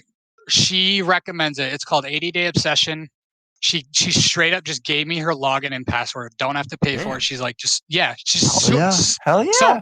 So nice. Yeah. So I'm like, I have to do it, right? And the thing that she told me was, in fact, she was the first person I texted when I hit 100. I shit you not. She said the change that you've seen in your body, because I'll be perfectly honest. Look, if I were to take my shirt off, it's not the prettiest sight. It's not like I have a click, Adam Sandler flab going on, but it's I got to tighten my skin. All right, I lost a lot of weight really quickly. Yeah, and that'll take time, and that's fine. It'll take hard work. But the thing that she said was, if you stick to this program, she swears by it. She's like, give yourself 80 days. That's a third, not even, of the journey you just went through. Okay. 80 days, I guarantee the results that you end up with will be the same feeling that you had when you hit that 100. I said, okay, bet. Huh. So April 6th, I'll be starting an 80-day challenge. I'm going to finally, I was too embarrassed of my weight when I was at 300 to even take a before photo. And I'm pissed at that because of how I look now. I will be taking a before and after photo, and I look forward to sharing that with the world. Yeah, that's what I've learned.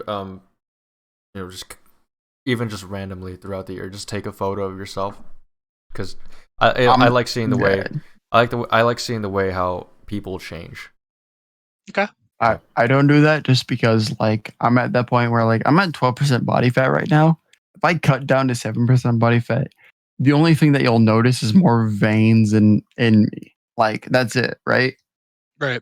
You're not gonna notice more muscularity. You're not gonna notice that I'm more fucking shredded. I just like it because I could look back. Before and after photos are sick, right?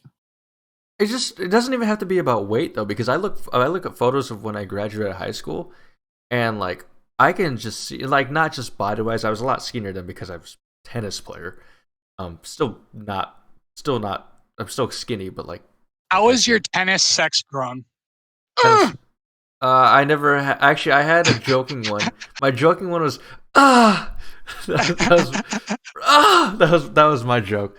Great. But I look at you. I like seeing how photos have, like, how you change throughout your life, and so that's like it's a documenting in a way. That's what I like about it.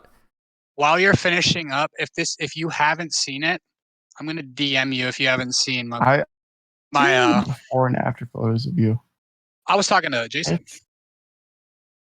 Nah, dude, I don't care who you're talking about. Nah, I'm kidding. Like, it's wild, Jason. If you haven't seen the before and after photos of him, it's.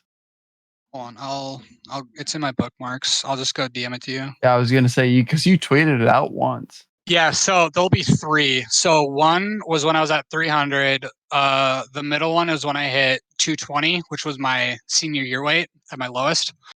And then the other was at when I hit 200, and that was like this is 200 February 20. was, I think, when I saw.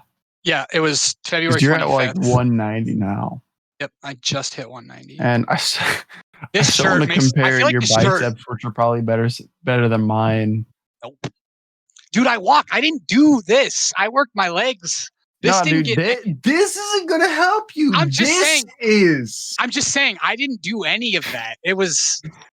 I mean, I did. I got a gym. I got a gym membership for like 2 months, and my buddy Nick and I were going, but I couldn't afford it. Yeah, whatever. If I will say, if you're not happy after your 80-day obsession thing, let me know. Well, that's let me the know. thing. I definitely know a guy that can hook you up. That's the thing I wanted to end on, kind of with that goal, was after my 80 days, I want to come either back on here or at least talk with you, Finn, and then chat and brainstorm ideas, because I'm trying to make a yearly goal thing, right? I want to get into years. But with this one, 52-week kind of thing. Yeah, but I'm gonna split this one into 4s. So for the next for the 4th of this year, I'm gonna do 80-day obsession, and then I'll come back and I'll look at what I can do. Dude, I feel you. I can help with that 100%.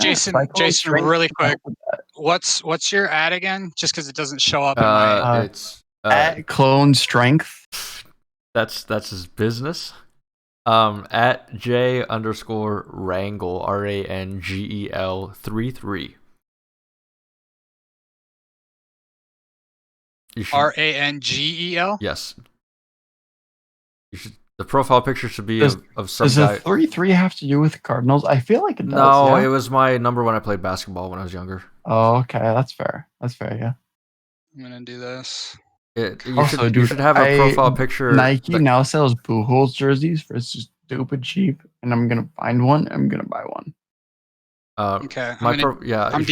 You should find somebody that has like a Cardinal hat on. I took that photo at a Stas when I was intoxicated, super depressed, and overweight. So you had no beard. Yeah, I was. And you're shaven. And you know, I guess before we end, I will explain a story. I guess. Okay. So the reason I like the whole sobriety thing is because I've kind of been on my own journey of sobriety, I guess. You said it's August, right? Yeah, August. Let me bring it up here. I don't know the exact date of when I stopped. I think it was August 15th. It was either August 15th or August 16th, because the last drink I had, which was a Goose Island. Okay. Goose Island IPA. I don't know for sure. I've never seen a Goose Island. I have it in my fridge. I still have 4 beers in my fridge. I have 4 Goose Islands and like 2 Modelo Darks. When in the fuck did you buy those? The Goose Island was a birthday gift last year for my brother. The Modelo was Isn't your birthday in like October? July. Yeah, so this Throw those the fuck out. This year is gonna be. It's still good. This year. No. Okay. I like how we've been ending for like 40 minutes. This year is going to be a little bit weird because my birthday is around the 4th of July. It's Okay. a lot of drinking, and I'm the youngin in my family, so everybody was waiting for me to turn 21. I turned 21 2 years ago, but like, I hold on, I'm gonna pull up these photos here because I'm on the internet. It wouldn't save to my camera roll, and I don't know. It's being weird, so I just screenshot I them am and sent them. interested in it. You can always send it to me later too. Yeah. Okay, that looks like. Don't forget, Jason can always put stuff in later if you want it to be in the show. If you don't want it to be in the show, nobody gives a fuck. The pants that I'm holding, they're the same ones I'm wearing in the left. Man. Yeah. Congrats, man. Oh, I think that's the picture that I saw. Yeah. Because that's a dope ass fucking picture, dude. Yeah. So holding big ass pants is always sick as fuck. It was weird. I did one from the side, and my hand looks like I'm doing like this, like rock on. I'm like, I'm not posting. But dude, the feeling I cannot. I would like to say the last thing I will say before I say goodbye is the feeling I had when I put those jeans on and did that, because I didn't touch those jeans until that day. Almost. I was so proud of myself. I sent it to two people. I sent it to my buddy Josh and my dear friend Shelby Blent. Lesbian to the core. For any girls out there looking, so is she. I know she's down to mingle. I'm just putting the word out for her because that's my girl. I sent it to those two, and Shelby's actually the one that did the comparison in the first video, or the first photo, and man, that feeling was great. That feeling felt amazing. I'm proud of you for that. And like I knew when I hit that, real when amazing I did that, or sarcastic amazing? I knew I was gonna do it. You know what I mean? Yeah. Yeah. Real amazing. Yeah. Like Jay Sean asked if is she hot? Yeah. What's up? Your friend, was it Shelby? Is she hot though, or is she like? Oh, Shelby. Yeah. Yeah. Like, is she dude hot though? Does she have Finn's hair? No. Nobody has Finn's hair. Are you kidding me? I don't know. But no, so just type in Shelby Blent on Twitter. She follows, I think, 15 total people. One of them is male. That's right. That's right. That's right, son. Okay. That's right. Okay. She's like gone. She's like, hands down, you're probably the only straight man I'd ever be able to live with, because like I'm not granted I was dating Sydney at the time, but like either way, like the second I was told she's lesbian, I'm like, no, I'm not trying to, whatever. Dude, so love that one. Let me tie everything about this episode together. My lesbian friend. Lesbian won't probably tie into the story, but I do know people that are. Found nothing. I'm sad. But let me wrap everything all together. So Hog, send me a link, please. Oh. So you were on your weight loss journey and you're on sobriety too. Mm. God, I hate saying this because I don't want to make it about myself. I don't. It feels weird. It does feel weird for me. But I like your story because I kind of found myself in a similar situation. When I got this apartment, I had full intentions. I made sure to bring alcohol with me because I had full intentions. I knew what I was going to be doing. Because I was like, man, I'm finally alone. I can drink, and nobody will really notice or really care because the year. You don't have to face the implications that others will put on you. So in August, here we go. August 10th, 2019, I believe is the date. Let me look at here we go. August 12th. August 12th, 2019 is when my last relationship ended. and it was it wasn't it wasn't COVID coochie. No, I don't really know if I want to consider it a relationship though. Bro, that's the other, like when Sydney and I broke up. It was so my birthday is February 2nd and hers is March 30th. It was between birthdays, and for me, COVID started March 12th. Yep. So I mean, shit was just hit back to back to back, and it just sucked. Yeah. I really don't know how. I'm glad you did it. I'm glad you got through it. Oh yeah. I would like to, because like people ask me. I just want to say this on any chance this is sent to her. I don't talk shit about her because I refuse to do that. She's one of the people that she's the most independent woman I've ever met. To this day, I love her to my core, whether that's as a friend or if I still have lingering feelings, whatever. Don't think so. I've dealt through them. Stealing my cat's fucked up, but I stole money from you and I get that. Call it a wash. Quit subtweeting about me. But I hope you're doing great. I hope your new boyfriend's treating you fucking amazingly, and I hope you're thriving. Seriously. I really do. I really do. And I admire that. That's got to be hard to say, but yeah. But I believe you. I believe you mean it. Yeah. Yeah. So for me, shit was fucked. Like absolutely fucked for me because I had just turned 21 the month prior.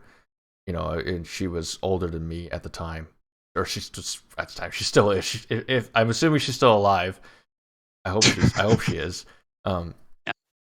It was like finally, we get to drink together and anything. But unfortunately, we were just, I had to move back to Ames because I was starting a new semester of college, and she had just graduated, so she was out in Chicago. So that's 6 hours apart, 400 miles thing.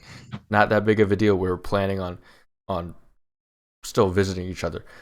Problem is I fucked up. My mental health declined, and it was mostly me. Yeah, long story short, I destroyed that relationship. I didn't cheat or anything like that, but I was probably the worst human being you can ever think of. No cheating, no assaulting or anything like that. Nothing like that. More just verbal abuse. It was how I talked. I wouldn't even call mine verbal abuse. It was more of the manipulation that I would do to make her think that I wasn't doing the things that I was actually doing right in front of her eyes. Okay. Gaslighting, yeah. I was a bad gaslighter. Yeah. Terribly. We acknowledge the mistakes we made, and I've like, I'll admit that at least 80% of that breakup is me. The one problem I always had with her was I feel like I'm good with words. I feel like I'm good with talking to people. I feel like I don't need to sit there and think about the things I need to say. It's just fluidity with me. And I've always connected that with my deafness, actually, because like I can't look over here and have a conversation with someone right here. I have to look at you or else I can't focus in. I think Finn can attest to that sometimes, like especially in a crowded room with lots of noises going on. It's hard to do. Sydney was never good at expressing how she felt, why she felt it, when she felt it, and why. And that was a big problem. I was that person. I had insecurities. I didn't want to express my concerns or anything for fear of saying the wrong things based off of it. And Finn knows my first relationship. Based off my first relationship, I never really wanted. I learned the wrong thing. Are we talking about H? What? We're talking about H here? A. Okay. No, I feel yeah. So after A, I refrain from saying their names just for privacy's sake. Because if this ever goes viral, if I ever get famous, I really don't expect to ever get famous. I don't really think. No, dude, I'm gonna make you famous off of me. Fuck fast track. Fuck everything. Yeah, I got a buddy like that in high school. He's like, I made you popular. I just want to. I want to preserve their identities because dude, I feel that out of respect, just out of respect. That's why I call my girlfriend Sheeta. Well, yeah, for me, I feel like most people don't know who the hell I am outside of who I tell who I am, and the people that know who I am already know the situation. So like for me, you're big M hog. Simple as that.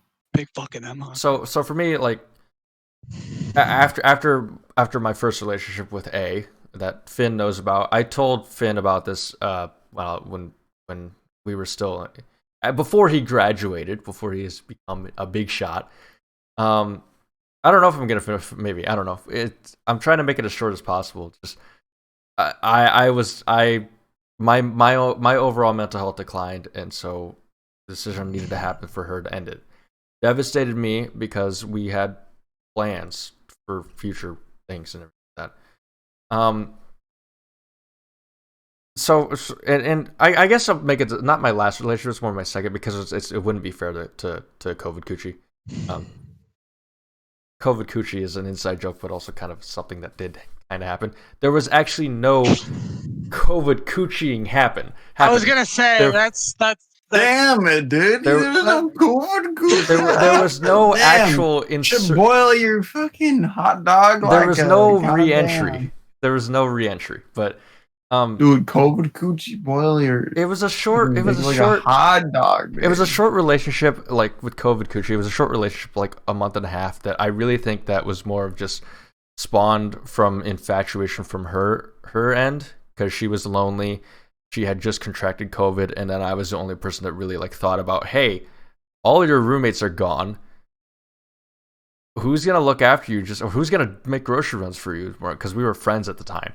I don't know. Right. Like she can't go get food. Yeah. So right. I was thinking about that, like, and because her roommates were with their boyfriends, quarantining with their boyfriends, and so I think it was more of just she was lonely.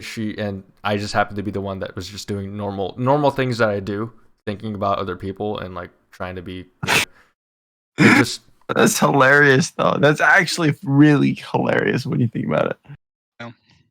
I don't know. I mean, yeah, I guess, but I don't know.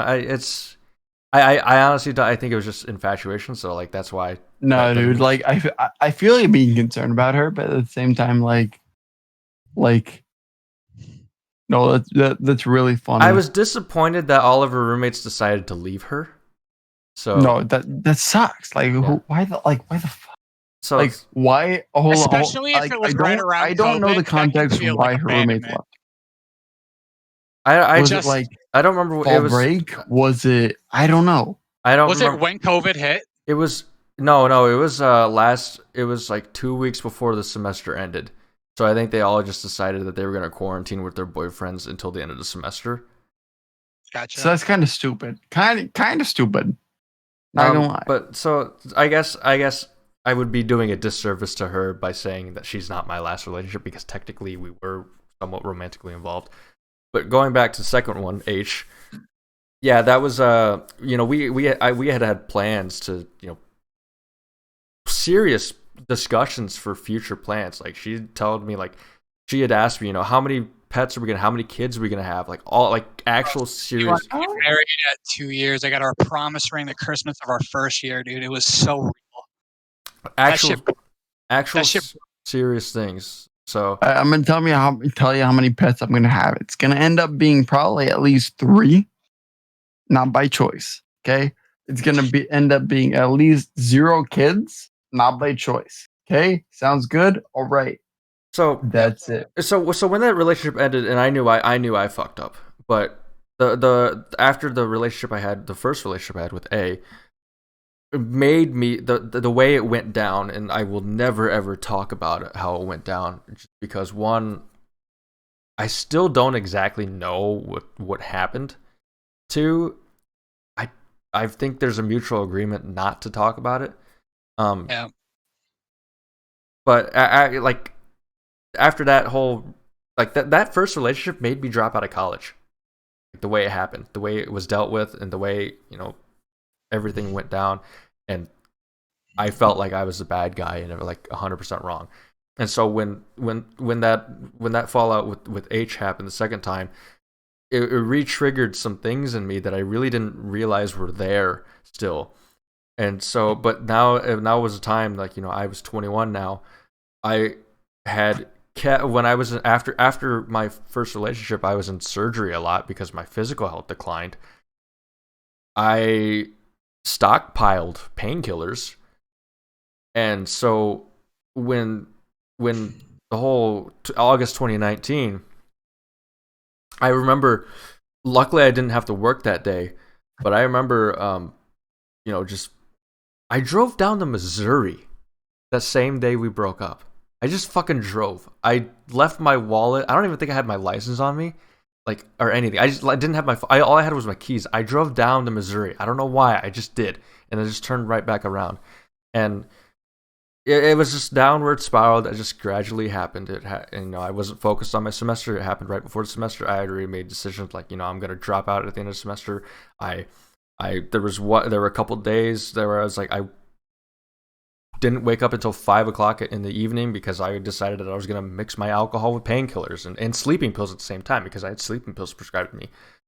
Fucking do that. I don't know how I didn't die. Like, I honestly don't know how I didn't die. And all I wanted to do was just party all the time. All I wanted to do was go out to the bars, like, and just drink all the time. Just drink every time. I weekly went to Hy-Vee liquor to get something. I don't know, anything really, and was drinking nightly. Didn't matter. Yeah, it really didn't matter. I felt like I needed to be on alcohol and I needed to be on drugs, and it got to the point where really, like, I couldn't sleep unless I had a drink beforehand. And even then, sometimes when that didn't work, I was like, man, I gotta pop a sleeping pill or whatever. Dangerous stuff. And so, Right. So that happened, and then this ties in with the NF stuff, how he connects his stories. I was actually writing an album at the time and a film. That was Really? Yeah, that was all going to be interconnected with each other. It was all going to flow, and it was something that I felt like was going to be completely different. Nobody's ever really done it. It was just going to be one giant, like Finn knows Interstellar 555, I think it was, or whatever it is. It's don't. All it was just going to be music videos tied together, connected by voicemails. 25 Fair songs. enough. Originally, concept had like Enough. 59. Fair enough. And what are the, and so I was out of school in the spring semester that time. Yeah. I was out of school. I was lying to everybody, basically saying like, oh yeah, like everybody that I knew back home was like, yeah, school's going well. When in reality, I wasn't in school. I was writing an album, being in my room all the time, always with alcohol, because I was never sober, I guess, when I was writing and creating the music and stuff like that. And I was purposely draining my savings account because of what I was planning on doing. Really, probably the loneliest thing, saddest thing I ever did was I went to London by myself. Why did I go to London by myself? 1, to film. 2, to get away from everything and try and focus on writing. 3, to get into a new experience, dude, to get out of your norm. 3, That's why I was trying to go to San Diego this year to see my buddy Josh, to get out of the shell that I felt like I was in, so I could at least try something new, in a different area. You need but then COVID, you need that change. You need that change. And I was traveling a lot. I went to Florida in December. I started flying all the time and flew to Chicago, and I flew to London for those 2 reasons. The third reason was my ex had sent me a house listing in London because she wanted to move to London. We wanted to move to London. I don't know why. I don't think I did it for closure or anything. I don't even know why I did. I just went to London. I spent 5 days there, and I don't. Bro, really... I shit you not. Look up the song "London" by Mokita. It's about going to London without your loved one. Oh man, God, I don't think I could handle that. Still, hit you. That song will hit you. God damn. Not kidding. Sorry. That's one of the songs that like I would. There's other details as to why London feels weird to me. Basically, for just to give some sort of context, my ex had studied abroad in London and fell in love with a guy in London. Prior to meeting me.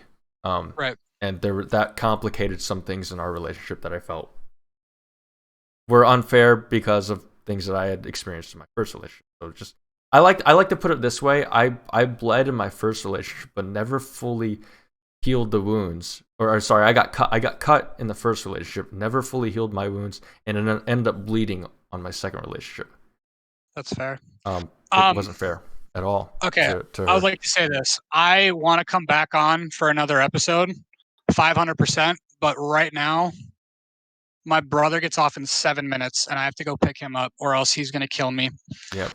But to finish off on what you were saying, I want to say this really quick in regards to Sydney. And the last message I ever sent to her was about this, and we hadn't talked since. We still haven't talked. She hasn't responded to it, but I hope she does someday. The hardest thing since the breakup actually happened 6 months after the breakup, and that was the fact that Sydney and I started dating 2 months before Griffin died. So I had her for all of that. And going through Griffin's anniversary without her, without just the distraction, sucked. Fucking sucked. I have not spent, I mean, I've not spent a whole day crying since his death on that till that day.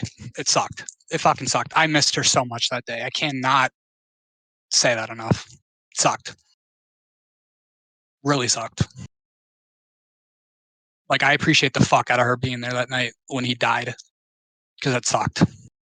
Feel that 100%. 100%. Yeah. I'm gonna cry just talking about it. I need to get going. We're gonna let you go. We really appreciate you for Matt, being here. we appreciate you being on. We appreciate everybody that's been in chat tonight. You can dip. What I'm going to say next has almost nothing to do with you. Appreciate you, man. Love you. We're going to have you on at some point here again. Doesn't matter when it is. We're going to have you on. Trust me. Yes, Trust. that is a guarantee. Okay. But for those of you, Yep, absolutely. And is it cool if I catch the end yeah, of this yeah. on the link? Shut up. Thank you for everyone who's listened. Thank you to you two again. I appreciate this. I cannot wait to be on again and talk more. Yeah, Thank take you. it Please easy. call me. Stay safe. All right. Appreciate you guys. Girl Scout. All right. For those of you that watched on YouTube, All 4 hours of com this. slash fucking whatever the fuck YouTube decided to give this video, we appreciate you. For those of you that watched on twitch.tv slash crunchbar33, we appreciate you. Tonight was kind of a raw episode, and that's how I intended it to be. Whether Jason knew it or not, doesn't matter.